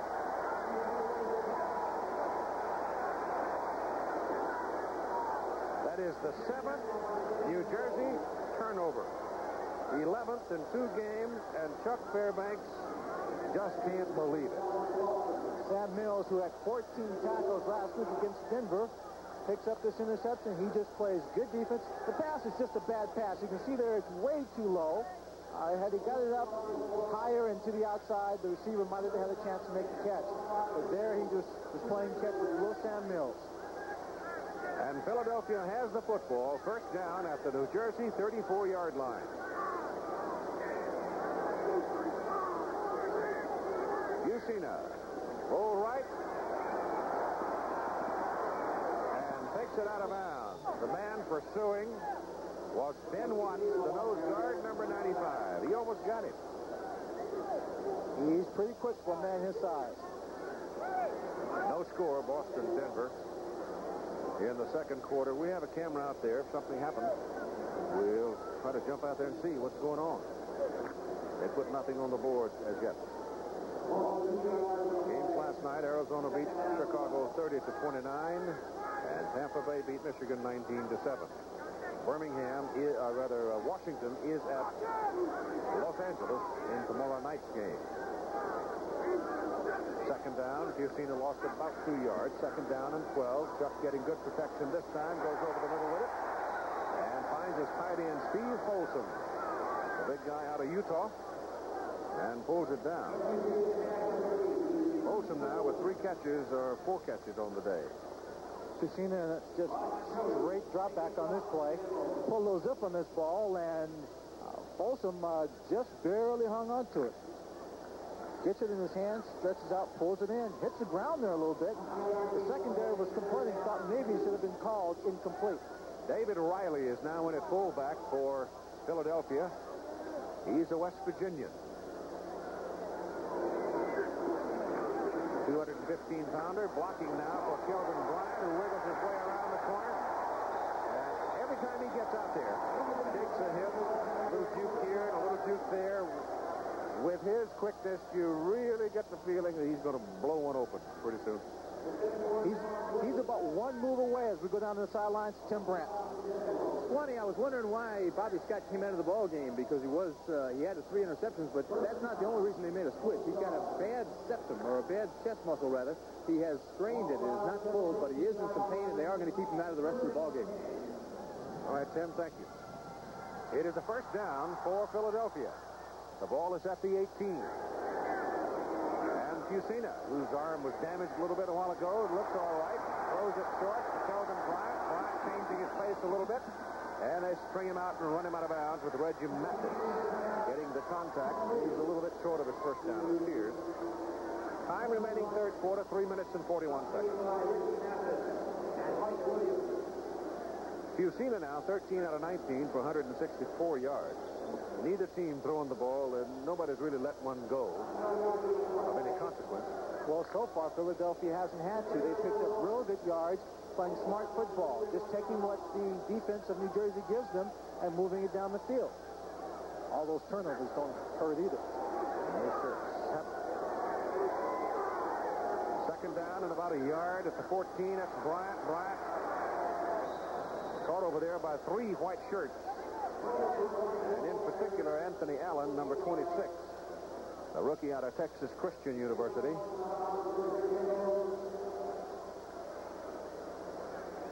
And looking back across the field to see whether or not they've got the first down, and they'll bring the chains on for the measurement.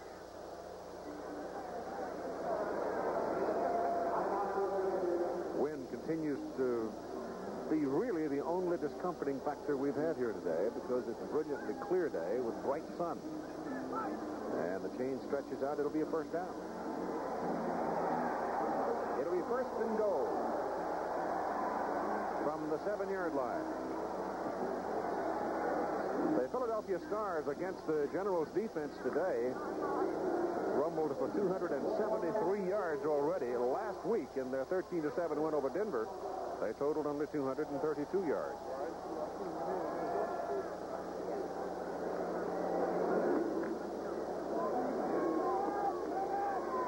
Alan Harvin is in at the running back position. Bryant is out of there. From the 7, first down and goal. And David Riley carries the ball, fumbles it, and New Jersey comes away with it. And so Philadelphia turns it over for the second time today. And both times the turnover has cost them a scoring opportunity. Here we take a look at Riley. He gets the ball. He's coming through the middle, and there, the arm is just, the ball is punched right out of his arm, not holding it very tightly. And it's picked up by New Jersey, so they get the ball. First down at their own 7.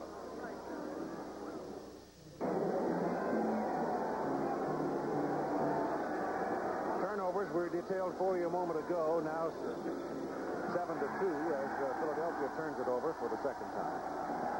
And Boyster comes out now for his second series at quarterback for the Generals. 2:52 to play in the third quarter. Walker with the ball, just kind of scooting along, low down on the ground. Let's go to Franklin, New York for a moment. Thank you, Keith. A short while ago out in Denver, 30-yard field goal attempt. Scoreless game there in the second quarter. It is Bryant Spielman for the Denver goal. Gets it knocked up in the air by Ernie Price of Boston. He goes into the arms of Ben Needham, the rookie from Michigan, and he goes down the sidelines all the way for the touchdown. So now it's 7-0 Boston over Denver as Tim Mazzetti added the extra point. Back to you, Keith. That's a different way to score. You don't see that one very often. Pass, Boyster under some pressure, again throws it low. And he picks himself up after being decked. Pass intended for Victor Hicks. The man that came in and put the heat on him was John Brooks, number 53, an outside linebacker. Big guy out of Clemson. Dave trying to use some of his mobility, rolling back out to a side where he didn't get very good protection. And the pressure caused him to throw one right into the ground. It'll be third down and about 5 yards to go for New Jersey. Backed up on their 12. Trailing 15-0. Gives the ball to Walker. And Walker does not get the first down. Herschel trying to find a little running room in the middle. There just isn't it. Sam Mills and Glenn Howard just stayed at home and jumped him. Now, they've been doing that to him all day long, and again, the play selection is surprising because they still have not opened up that offense. They are 15 points behind, and they're not playing what most people would consider a smart, aggressive football, trying to get back into the ballgame. New Jersey, first punt of the day. Now, they're trailing 15-0. The reason they haven't punted all day is they've turned it over 7 times. Scott Werner will return it for Philadelphia. He did that when he was at the University of Georgia, and he's going to do it here, and he's going to give him very good field position. Inside the 40, down at the 38. A 30-yard punt. And Scott Werner brings it back from looked like about his 46 for about 8 yards. And we've got 1 minute and 17 seconds to play in the third quarter. And once again, Philadelphia has very good field position.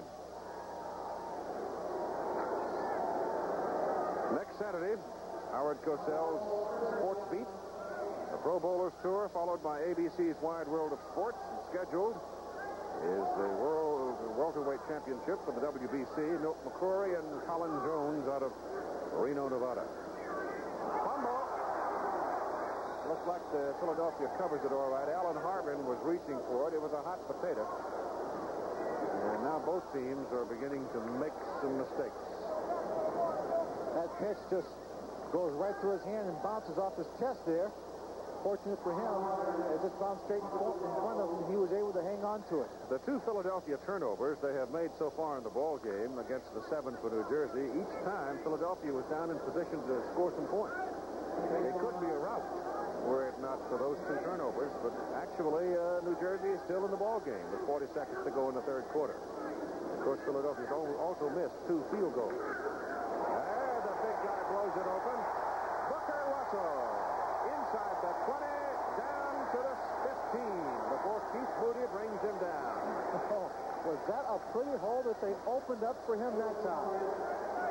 Excellent blocking for Eatman. As we watch Irv Eatman from UCLA, he fires out, then he runs downfield, gets in front of Russell, screens off, another good block downfield. You don't find an offensive lineman often getting downfield, making a block on the people in the secondary, but Irv Eatman got down there and helped Russell out. Third quarter is over for this exclusive of ABC Sports. Our score, Philadelphia 15, New Jersey nothing. Back for the final quarter after this message and a word from our local station. Bruised chest muscle, and Tim Brandt told us a while ago we don't think we'll see Bobby anymore today. right now, the problem for New Jersey is not with their quarterback, but with their defense. It's how to stop Philadelphia. Philadelphia's been stopping themselves down in scoring position. Otherwise, this game would be long gone. Here's the pitch back. And Bryant works it up the middle. And on first down, when it looked like he was going to be caught behind the line of scrimmage, just kept sliding away from people and worked it back and got himself a bit of a gain out of it. He is very elusive, and he has been so all day long as he has helped this Philadelphia team pull out to a big lead. Also in the statistics, they're 117 yards in total offense out in front of New Jersey. Just playing excellent football, and again, a balanced attack, rushing for 134, passing for 134 yards. They have had field position all day long, and that has been a big key to their success. Second down at about 9. The ball just inside the 15. And 3, 6, 7-man front right now. Of course, one of them is going to drop off with the intended receiver. They play the ball inside, however. And Bryant is stopped after another yard pickup. And again, Reggie Mathis making the hit for New Jersey. Well, they just got to lay the defense for New Jersey. Got to lay their ears back and go out there and gamble a little bit and knock some folks around. That's right. Keith Moody was on the sideline trying to get them all fired up, trying to get them to go out there, play aggressively, try and make the big turnover, the big play. And if your offense can't get points on the board and your defense is having problems, you need that. Moody, who is also the head coach at New York University up in Brockport, excuse me. Back goes Fusina again. Looks into the end zone, throws it short of the end zone. The pass is incomplete. Steve Folsom, his tight end. And defending on the play, one of the linebackers, looks like Rod Choate, had dropped off on the covering, and he had. And so it is fourth down, and once again, the Philadelphia Stars will go for the field goal. It'll be the fourth try for Dave Trout. He has been good from 26, having missed from 41 and 34, and this one will be from 31, and he'll hit it out of Jim Cron's hole. The 13:22 to go in a ball game. Well, New Jersey's offside. The kick is up, and the kick is good. I know for a fact that the Generals jumped offside, but they'll decline it, and it'll go as 3 points and make the score 18-0. Philadelphia leading New Jersey.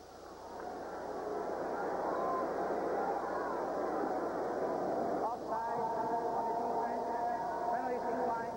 Field goal's good. Another look, you see Reggie Mathis jumping right there, making contact. They go ahead with the play, and Trout knocks it through. It's remain in the ball game for the New Jersey Generals to do some putting up.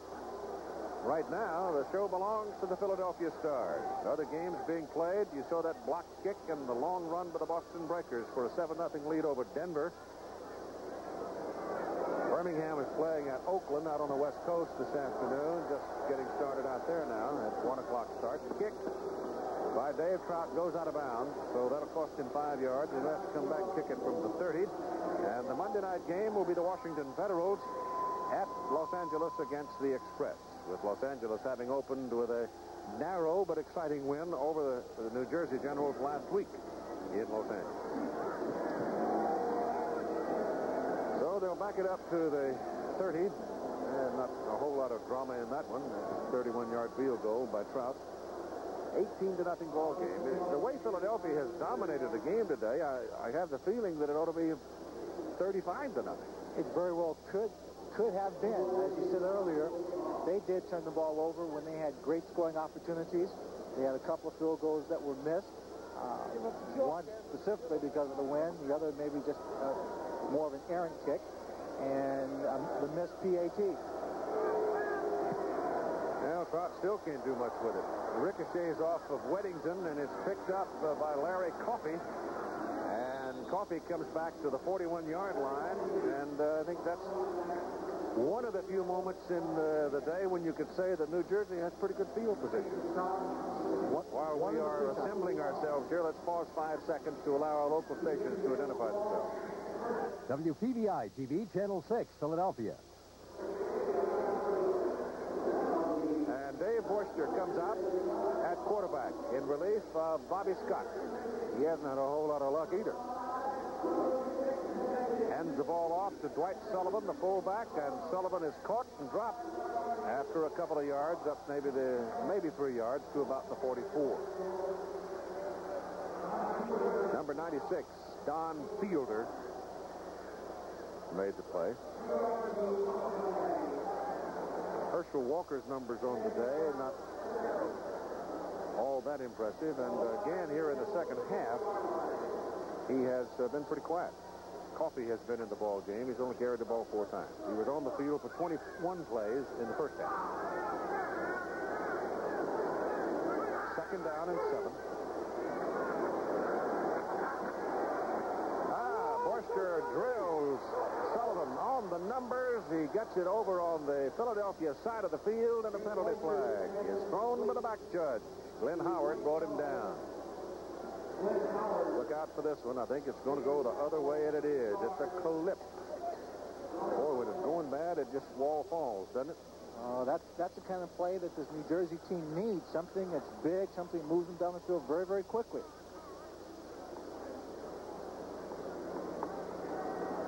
We have not received a crowd count on today's ball game. I just frankly can't begin to tell you how many people are here. The vet seats about 60,000. I would say it's at least half, maybe a little more than half full. Most of those flip. Number 85, second down. Mark Slauson, flipper. And most of those people here, Keith, are on the sunny side of the field. Yeah, they moved around with the sun, didn't they? Here we see the clip by Mark Slauson, number 85, right there. Really not much of a clip. I don't think he pushed him. He just looks like he knocked him down. At the 41. Flags now, New Jersey 4 for 45 yards, Philadelphia 5 for 35 yards. Borster back. Gets it off to the sidelines. A pass caught by Slauson. He takes a hard whack and holds on to the ball, and it gets a penalty flag. They may tack on some more personal foul yardage right here.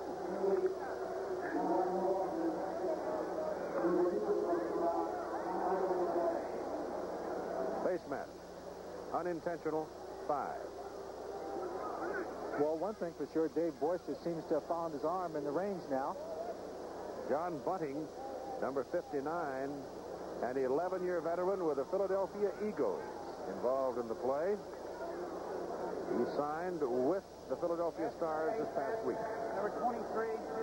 Here we see Slauson going down the field. A simple out pattern, secondaries back deep. Right there, you saw it as he was going down the head, just pull straight down. Antonio Gibson. Inadvertent grab, 5-yard penalty, first down for New Jersey on the Philadelphia 35. Dave Borster back to throw it. Goes short with it again to his fullback, Dwight Sullivan, and he's hit just as he crosses the 30. And the man who made the hit, Sam Mills, in there again. Little Sam Sullivan is having a good day so far. He's been carrying the ball quite a bit. He's done very well in his pass patterns, and now they're starting to take advantage of what that defense is giving them. He gets underneath the linebackers, makes a catch, then the backers come up quickly, reacting, making the tackle. Sullivan has caught 5 for 23 yards. It is second down and about 4.5, just inside the 30. They send Coffey in motion, and Borster looks to the left side, goes to the sidelines, and the pass is incomplete, intended for McConaughey. Again, let's check in with Frank in New York. Thank you, Keith. Still second quarter action. Mile High Stadium, Denver, Colorado. Boston on top, 7-0. This is Boston in possession. Quarterback John Walton dropping back, looking for his rookie receiver, Nolan Franz. He gets single coverage into the end zone, and Boston now leads Denver 14-0. Back to you, Keith. Well, I would think that might be considered a bit of an upset, too. Boston goes on to beat Denver out in Denver. At least they're not up to their elbows in snow like they were last week. Here's Borster back to throw the ball again. Being swarmed by the Philadelphia defense. Sam Mills, 54. Glenn Howard, 51. And John Bunting, 59. Keith, the play before this, they pretended like they were going to blitz and didn't do it. This time they lined up and everybody came. As you can see here, number 51 put some good pressure on them, Glenn Howard, and then Sam Mills, who is also in there, finishes the tackle off. And the loss is back outside the 37, where it'll be third down and about 13.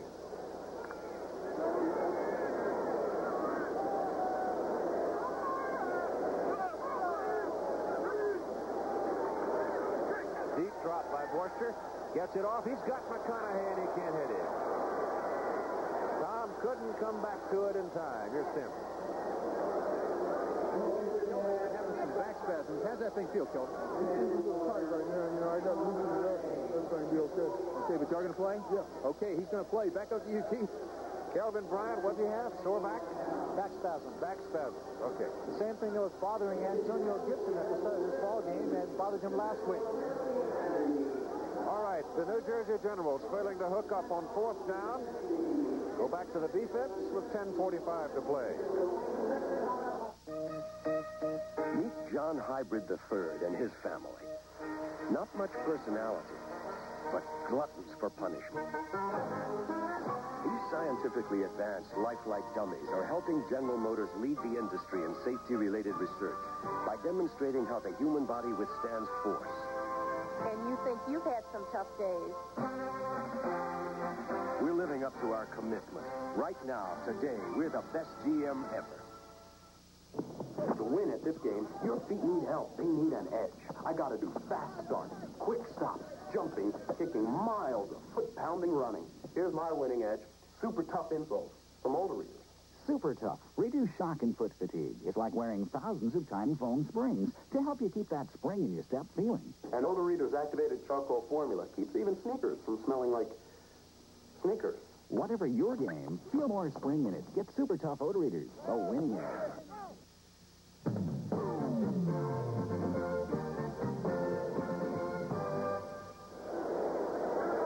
Time now becomes an ally of the Philadelphia Stars. 10 minutes and 45 seconds to play in the ball game.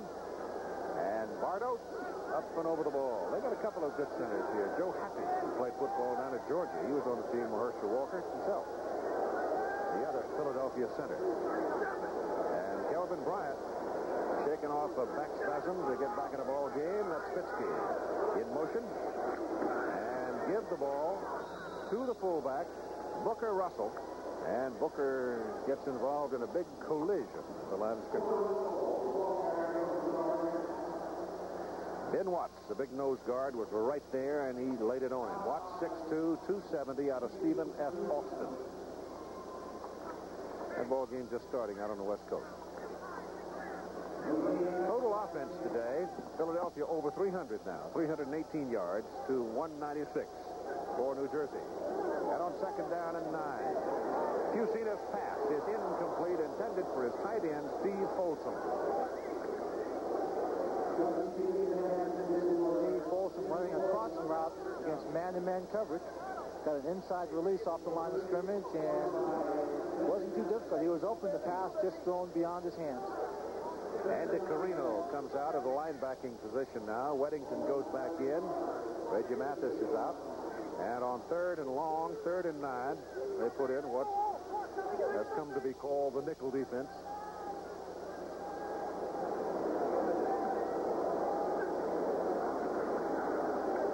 Dana Noel on a deep drop. The ball is knocked loose from Fusino, and Mike Weddington is on it at the Philadelphia 35. So New Jersey makes a break.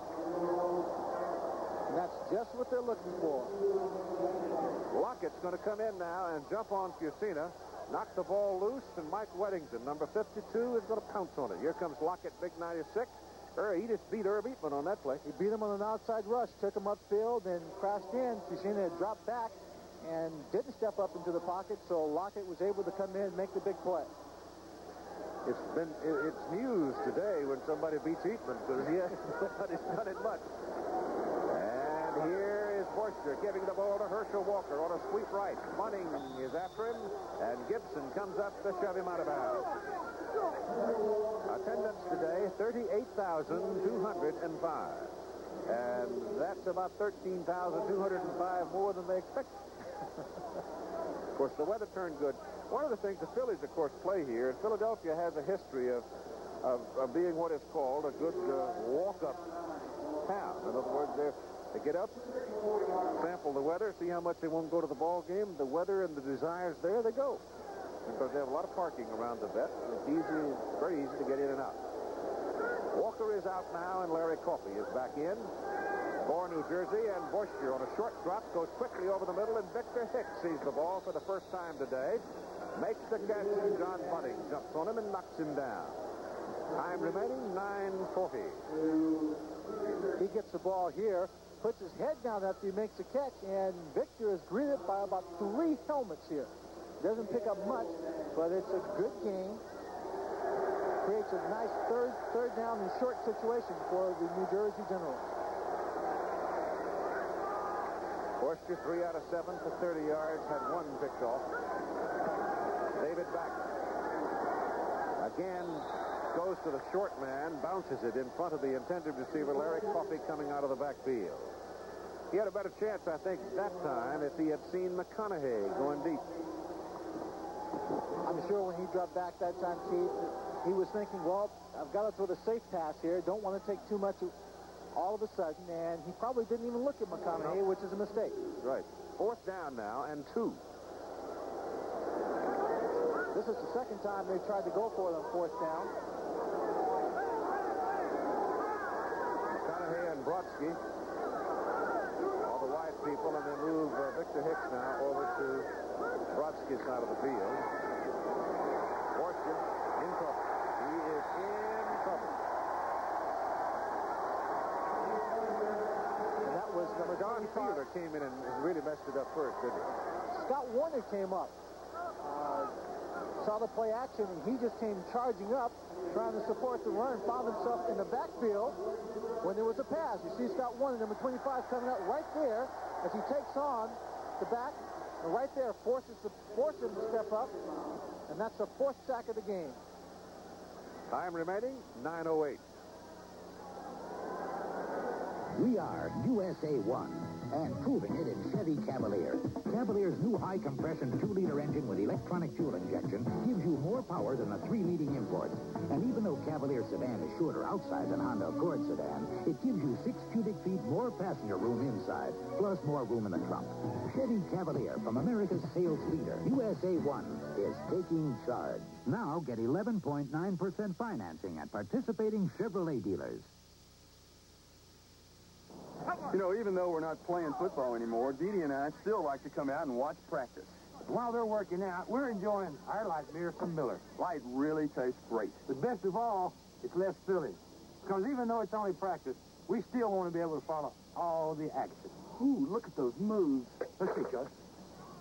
5, 6, 7, 8, 1, 2, 3, 4. Boy, I sure do miss football.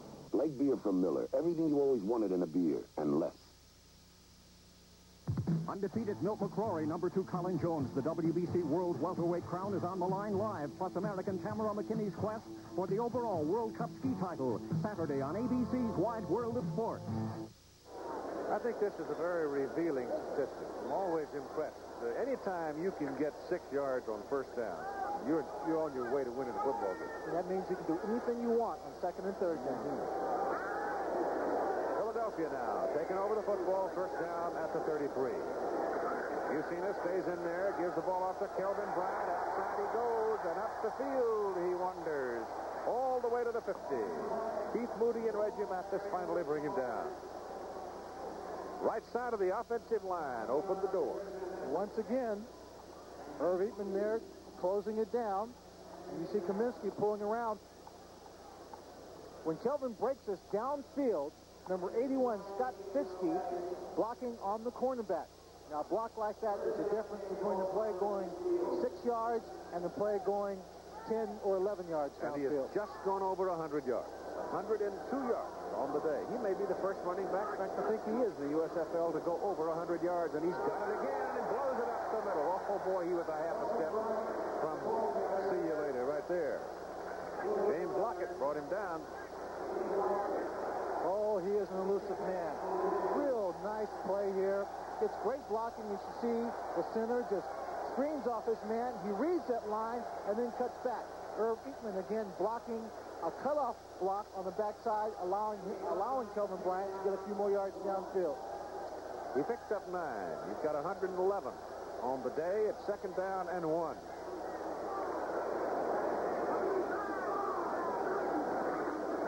Got it for the 1st down.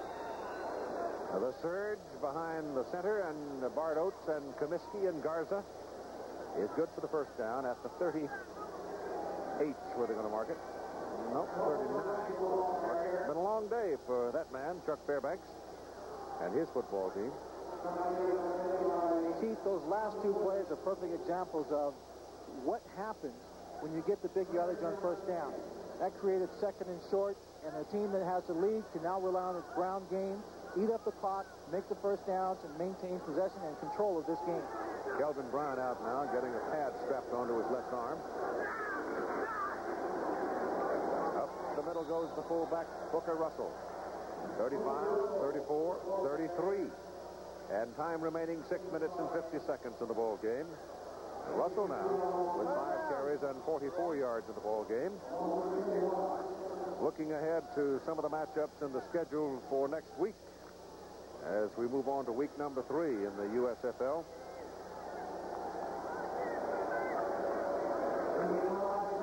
Booker Russell limping off the field, now getting help. Seems to have a big problem with his leg. We'll try and find out just what it is.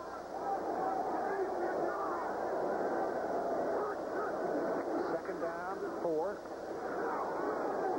And it's David Riley carrying the ball, the West Virginian. Brought down by Tom Woodland. He's short of the 1st down. I'm told that one of the Tampa Bay running backs, I didn't get his name, Greg Boone, had 157 yards in their win last night against Michigan. And that's surprising, too, because I watched Michigan play Birmingham, and that bunch of Michigan linebackers are something. They seemed to play pretty well in that game, but maybe it was something that they saw in the game film last week that allowed them to exploit that defense. Or maybe they just felt a little more confident in themselves than they should have been. Philadelphia leading in this ball game 18-0. It is 3rd down and 4, and the ball is given to Harbin, and Harbin finds some daylight, and he's running with some power inside the 15 and out of bounds at the 13. Finally, Keith Moody brought him down. And Keith Moody's presence in the defensive secondary for New Jersey has been a very special thing. It's kept them from getting embarrassed. Quite so, and this time Harvin gets the ball, puts a good move here, showing his strength and balance, breaks that tackle, but Moody right there to pull him down. Talking about Tampa Bay, Len, Tampa Bay will be at New Jersey next Sunday afternoon at 1:30 at the Meadowlands. This Philadelphia ball club will go down to Birmingham, Alabama, a week from tomorrow night, Monday night. It's 1st down for Philadelphia at the 13. They give it off inside to David Riley, and Riley gets down to about the 11-yard line. Of Philadelphia's 210 yards on the ground, Kelvin Bryant has 114 of them. I don't know that we'll see Kelvin anymore today because it's a chance to get a little work in for Riley and Harbin. It's going to be a long season, and certainly when your offensive line is doing a good job, you can afford to put some other people in there, give them some game experience when you have an 18-point lead. 2nd down, 8 from the 11. Husina gives it to Harbin, and Harbin is knocked down behind the line of scrimmage by Ray Kostick, number 55, an inside linebacker for New Jersey. Well, Chuck Fairbanks and his troops are going to have to. They sort of played like generals today. They didn't play like real troopers. You've got to have foot soldiers in there to win the war. There you go. And certainly their foot soldiers, their men in the trenches have been handled consistently throughout the day. The ball is put down at the 14 after Kostick had penetrated. There's the man, Kelvin Bryant. 114 yards. Husina on a roll. He really doesn't have anybody, but drills it and nails Willie Collier. He didn't really have anybody to throw that ball to, and he just zipped the bullet to Collier. It was the same play we saw earlier in the ball game where he was rolling out, And Willie Collier running parallel again to Fusina's rollout, coming across the field, is just outrunning number 24, Terry Daniels here. It's a man-to-man coverage. As we see him going across, he gets open, waits for Fusina to see him, and there, he drills it. Daniels making a good dive on it, but just came up short. As again, Fusina's leading his team in the position now for what may be a field goal. It's still fourth down. Yeah, fourth down. Fourth down and about a yard. They've got to go just inside the 3 to get the first down. And there's Willie, who made the catch. And they're going to go. Now they call time. They call timeout with 3 minutes and 13 seconds to play in the football game, leading by a score of 18-0. And I think they're going to try to stick in the end zone.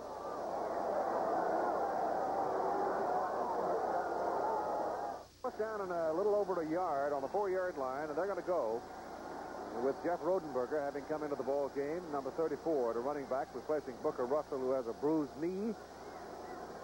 And Chuck Fusina comes back. So instead of loading up Dave Trout for the 3, they're going to go for the 7 or more, or 6 at least. This is how you create a feud, Keith. Well, maybe just his goal line offense hadn't impressed him much. I guess maybe he wants to work on it. It's not. Is it there? He's got a first down, though. He's got a first down for sure. I thought for a minute he had crossed the plane to the goal line, but no. And Keith Moody down on the play. Keith, who weighs 185 pounds, got caught under that huge mound of humanity, and he is hurt. Boy, you lose him out of that secondary, and that is a heavy, heavy loss. You lose a leader, a good team player, an inspirational player, and someone you can depend on. We certainly hope it's not too serious an injury. Looks like an ankle, huh?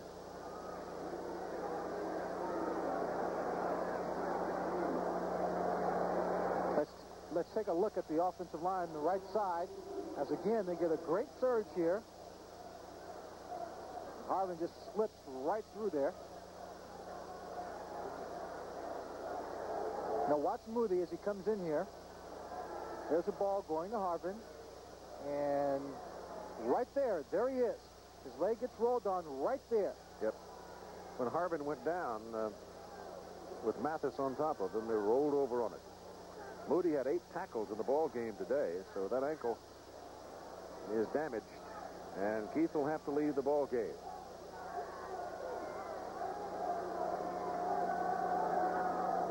Big loss for the Generals. Let's hope it's nothing more than a slight sprain. We'll be able to play again next week. 3 minutes, a little less than 3 minutes, 2:57 to play. In the football game, 18-0. First down and goal to go for Philadelphia. The ball about a foot away from the goal line. Harvin and Riley. And the quarterback sneaks it in.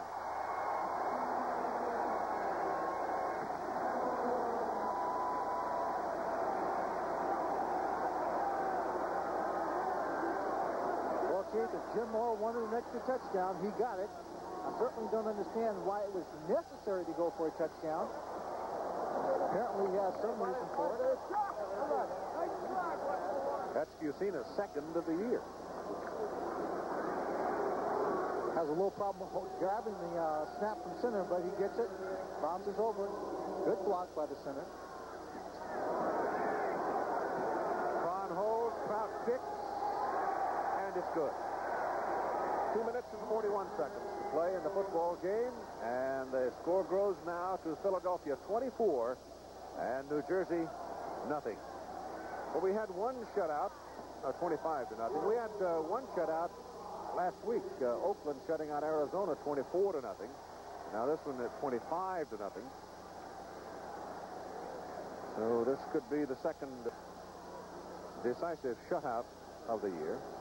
At halftime, Boston Breakers are leading the Denver Gold by a score of 14-0. One of those having been a blocked field goal, was it? Field goal. And returned for a touchdown, virtually the length of the field. And Birmingham Oakland playing out in Oakland this afternoon. I thought Reggie Collier had a reasonably good ball game last Monday night against the Michigan Panthers, but his passing came up a little short in a ball game. It was a relatively lackluster offensive ball game, and apparently the Michigan offense wasn't much against Tampa Bay last night. Reggie Collier, you have a great deal of talent, but when you've got so much talent and you're young, that talent has to be bridled to a degree. Yep. I'm trying to figure out what they were doing. It looked like they were wrapping the lower part of Keith Moody's foot. The kickoff bounces along the ground. It is picked up by Dwight Sullivan, the fullback, and Sullivan goes to the sidelines and gets tumbled out of bounds just over the 30. Just short of the 30. They marked him at the 29. So they have put some ice on the foot. It is not the ankle. And that can be a good sign, you know, because that ankle sprain sometimes takes forever to heal. So it's the lower part of the foot. Unless it's a dislocation, and those sometimes are a little more difficult to come back from.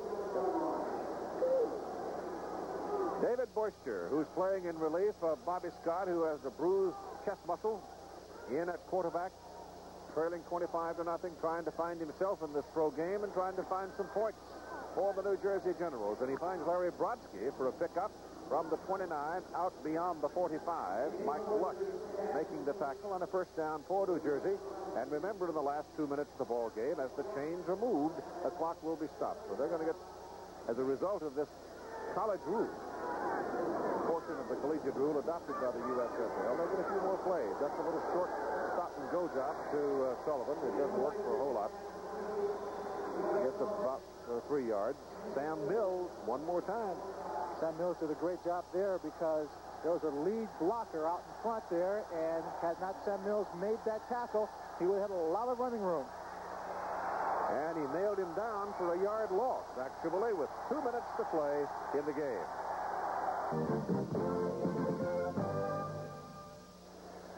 The Oakland Invaders jumping out to a 7-0 lead over the Birmingham Stallions, and you see Ted Terosian, the fullback for the Oakland Invaders, scoring from a yard out. Oakland needs this win at home because their next 4 ball games are going to be on the road. I don't care what league you're playing in, it's hard to play 4 in a row on the road. That is true. They got to mark off about a 2-yard loss on that last carry.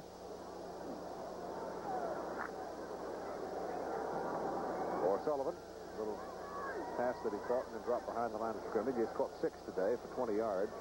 Larry Coffey now lines up in the backfield with Sullivan, and Boyster goes back to throw it to the sideline and off the hands of Coffey. That pass should have been caught. Pretty well thrown ball. Very well thrown pass. Coffey just couldn't hang on to it. Coffey normally a much more consistent pass receiver. That's about the second one. He's at the second or third one he's had problems with today.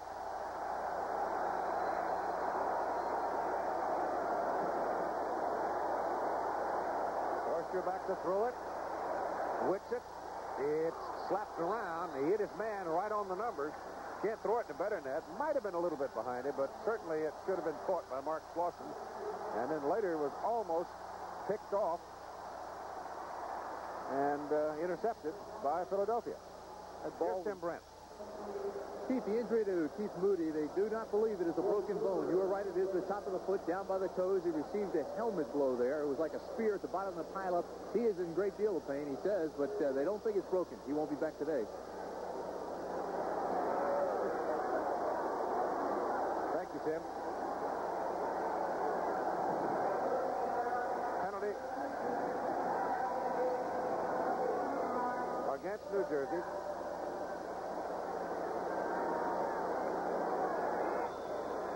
Can't get anything going. Philadelphia declining it.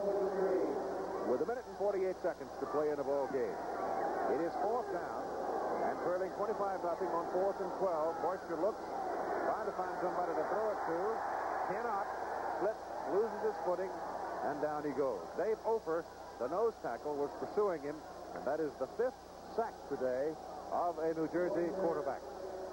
Again, I'll go back, and it's an old theme. We've been harping on it right along throughout the ball game. From really about the third offensive series possession, you could tell what was coming. And it's just been the day has belonged to the Philadelphia linemen. On both sides, offense and defense. And on defense, even more so to the linebackers, who have done an excellent job in stopping the run on the outside, getting back, covering people in the secondary, and putting the pressure on this running game and the passing attack of New Jersey. Jim Cron is in at quarterback for the first time today for Philadelphia. Gives the ball off on the handoff to Alan Harvin, the 200-pounder from Cincinnati. And Harvin going from the 34, takes it inside the 30 to the 29 for 5 yards. Jim Cron played his college football out at Arizona. He was drafted by the NFL and then went up to Canada and played some football. Had 3 years in the pros before he checked in with the Philadelphia Stars here in the USFL. Second down and 5 from the 29. Clock now showing a minute to play in the ball game.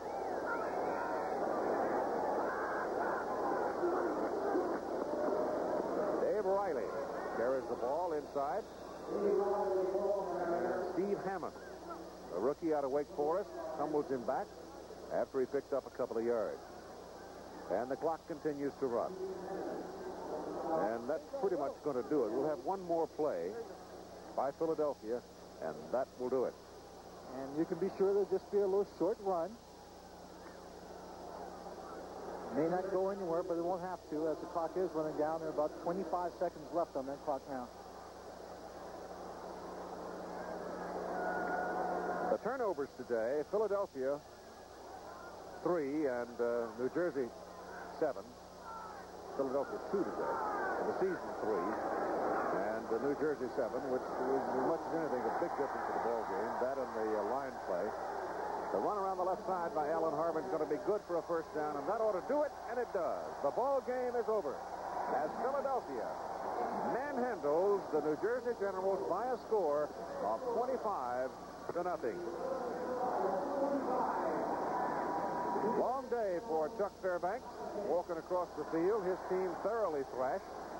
The Philadelphia Ball Club now suddenly jumps up with 2 wins. And suddenly, after what happened last night with Chicago getting tripped in Arizona, Michigan losing to Tampa Bay, the 2 teams that suddenly jump up are Tampa Bay and Philadelphia. And depending on what happens out on the West Coast, where Oakland is trying for its second win today as well. Right now, let's join Tim Brandt. Coach, congratulations on the second win of the year. It was a good one. Thank you. Sure was. We'll take it. Take a lot more like that. Let me ask you about the 4th and 1 situation down here close to the goal line. You went for the touchdown rather than the field goal. Well, yeah, we just felt like at that time of the game that was the thing to do, that they were going to have to score, too many times, the amount of time left for us to, for them to get back in the ball game. So we felt like we had to do that at the time. Okay, Jim, thank you very much. Okay. Back up to you, Keith. 20. All right, Tim. Final score again, Philadelphia 25 and New Jersey nothing. The executive producer of ABC Sports is Roone Arledge. Today's coverage of the New Jersey-Philadelphia game produced by Mike Pearl. Directed by Craig Janoff. Our technical director, Rich Gelber. Our associate director, Robbie Cowan. Keith Jackson, Lynn Swan, Tim Brandt from Vet Stadium in Philadelphia. Stay tuned next for ABC's Wide World of Sports. And remember to be with us again next week for more USFL football. This ABC Sports exclusive has been brought to you by Light Beer from Miller. Everything you've always wanted in a beer and less. By Chevrolet. Chevrolet is USA 1, and USA 1 is taking charge.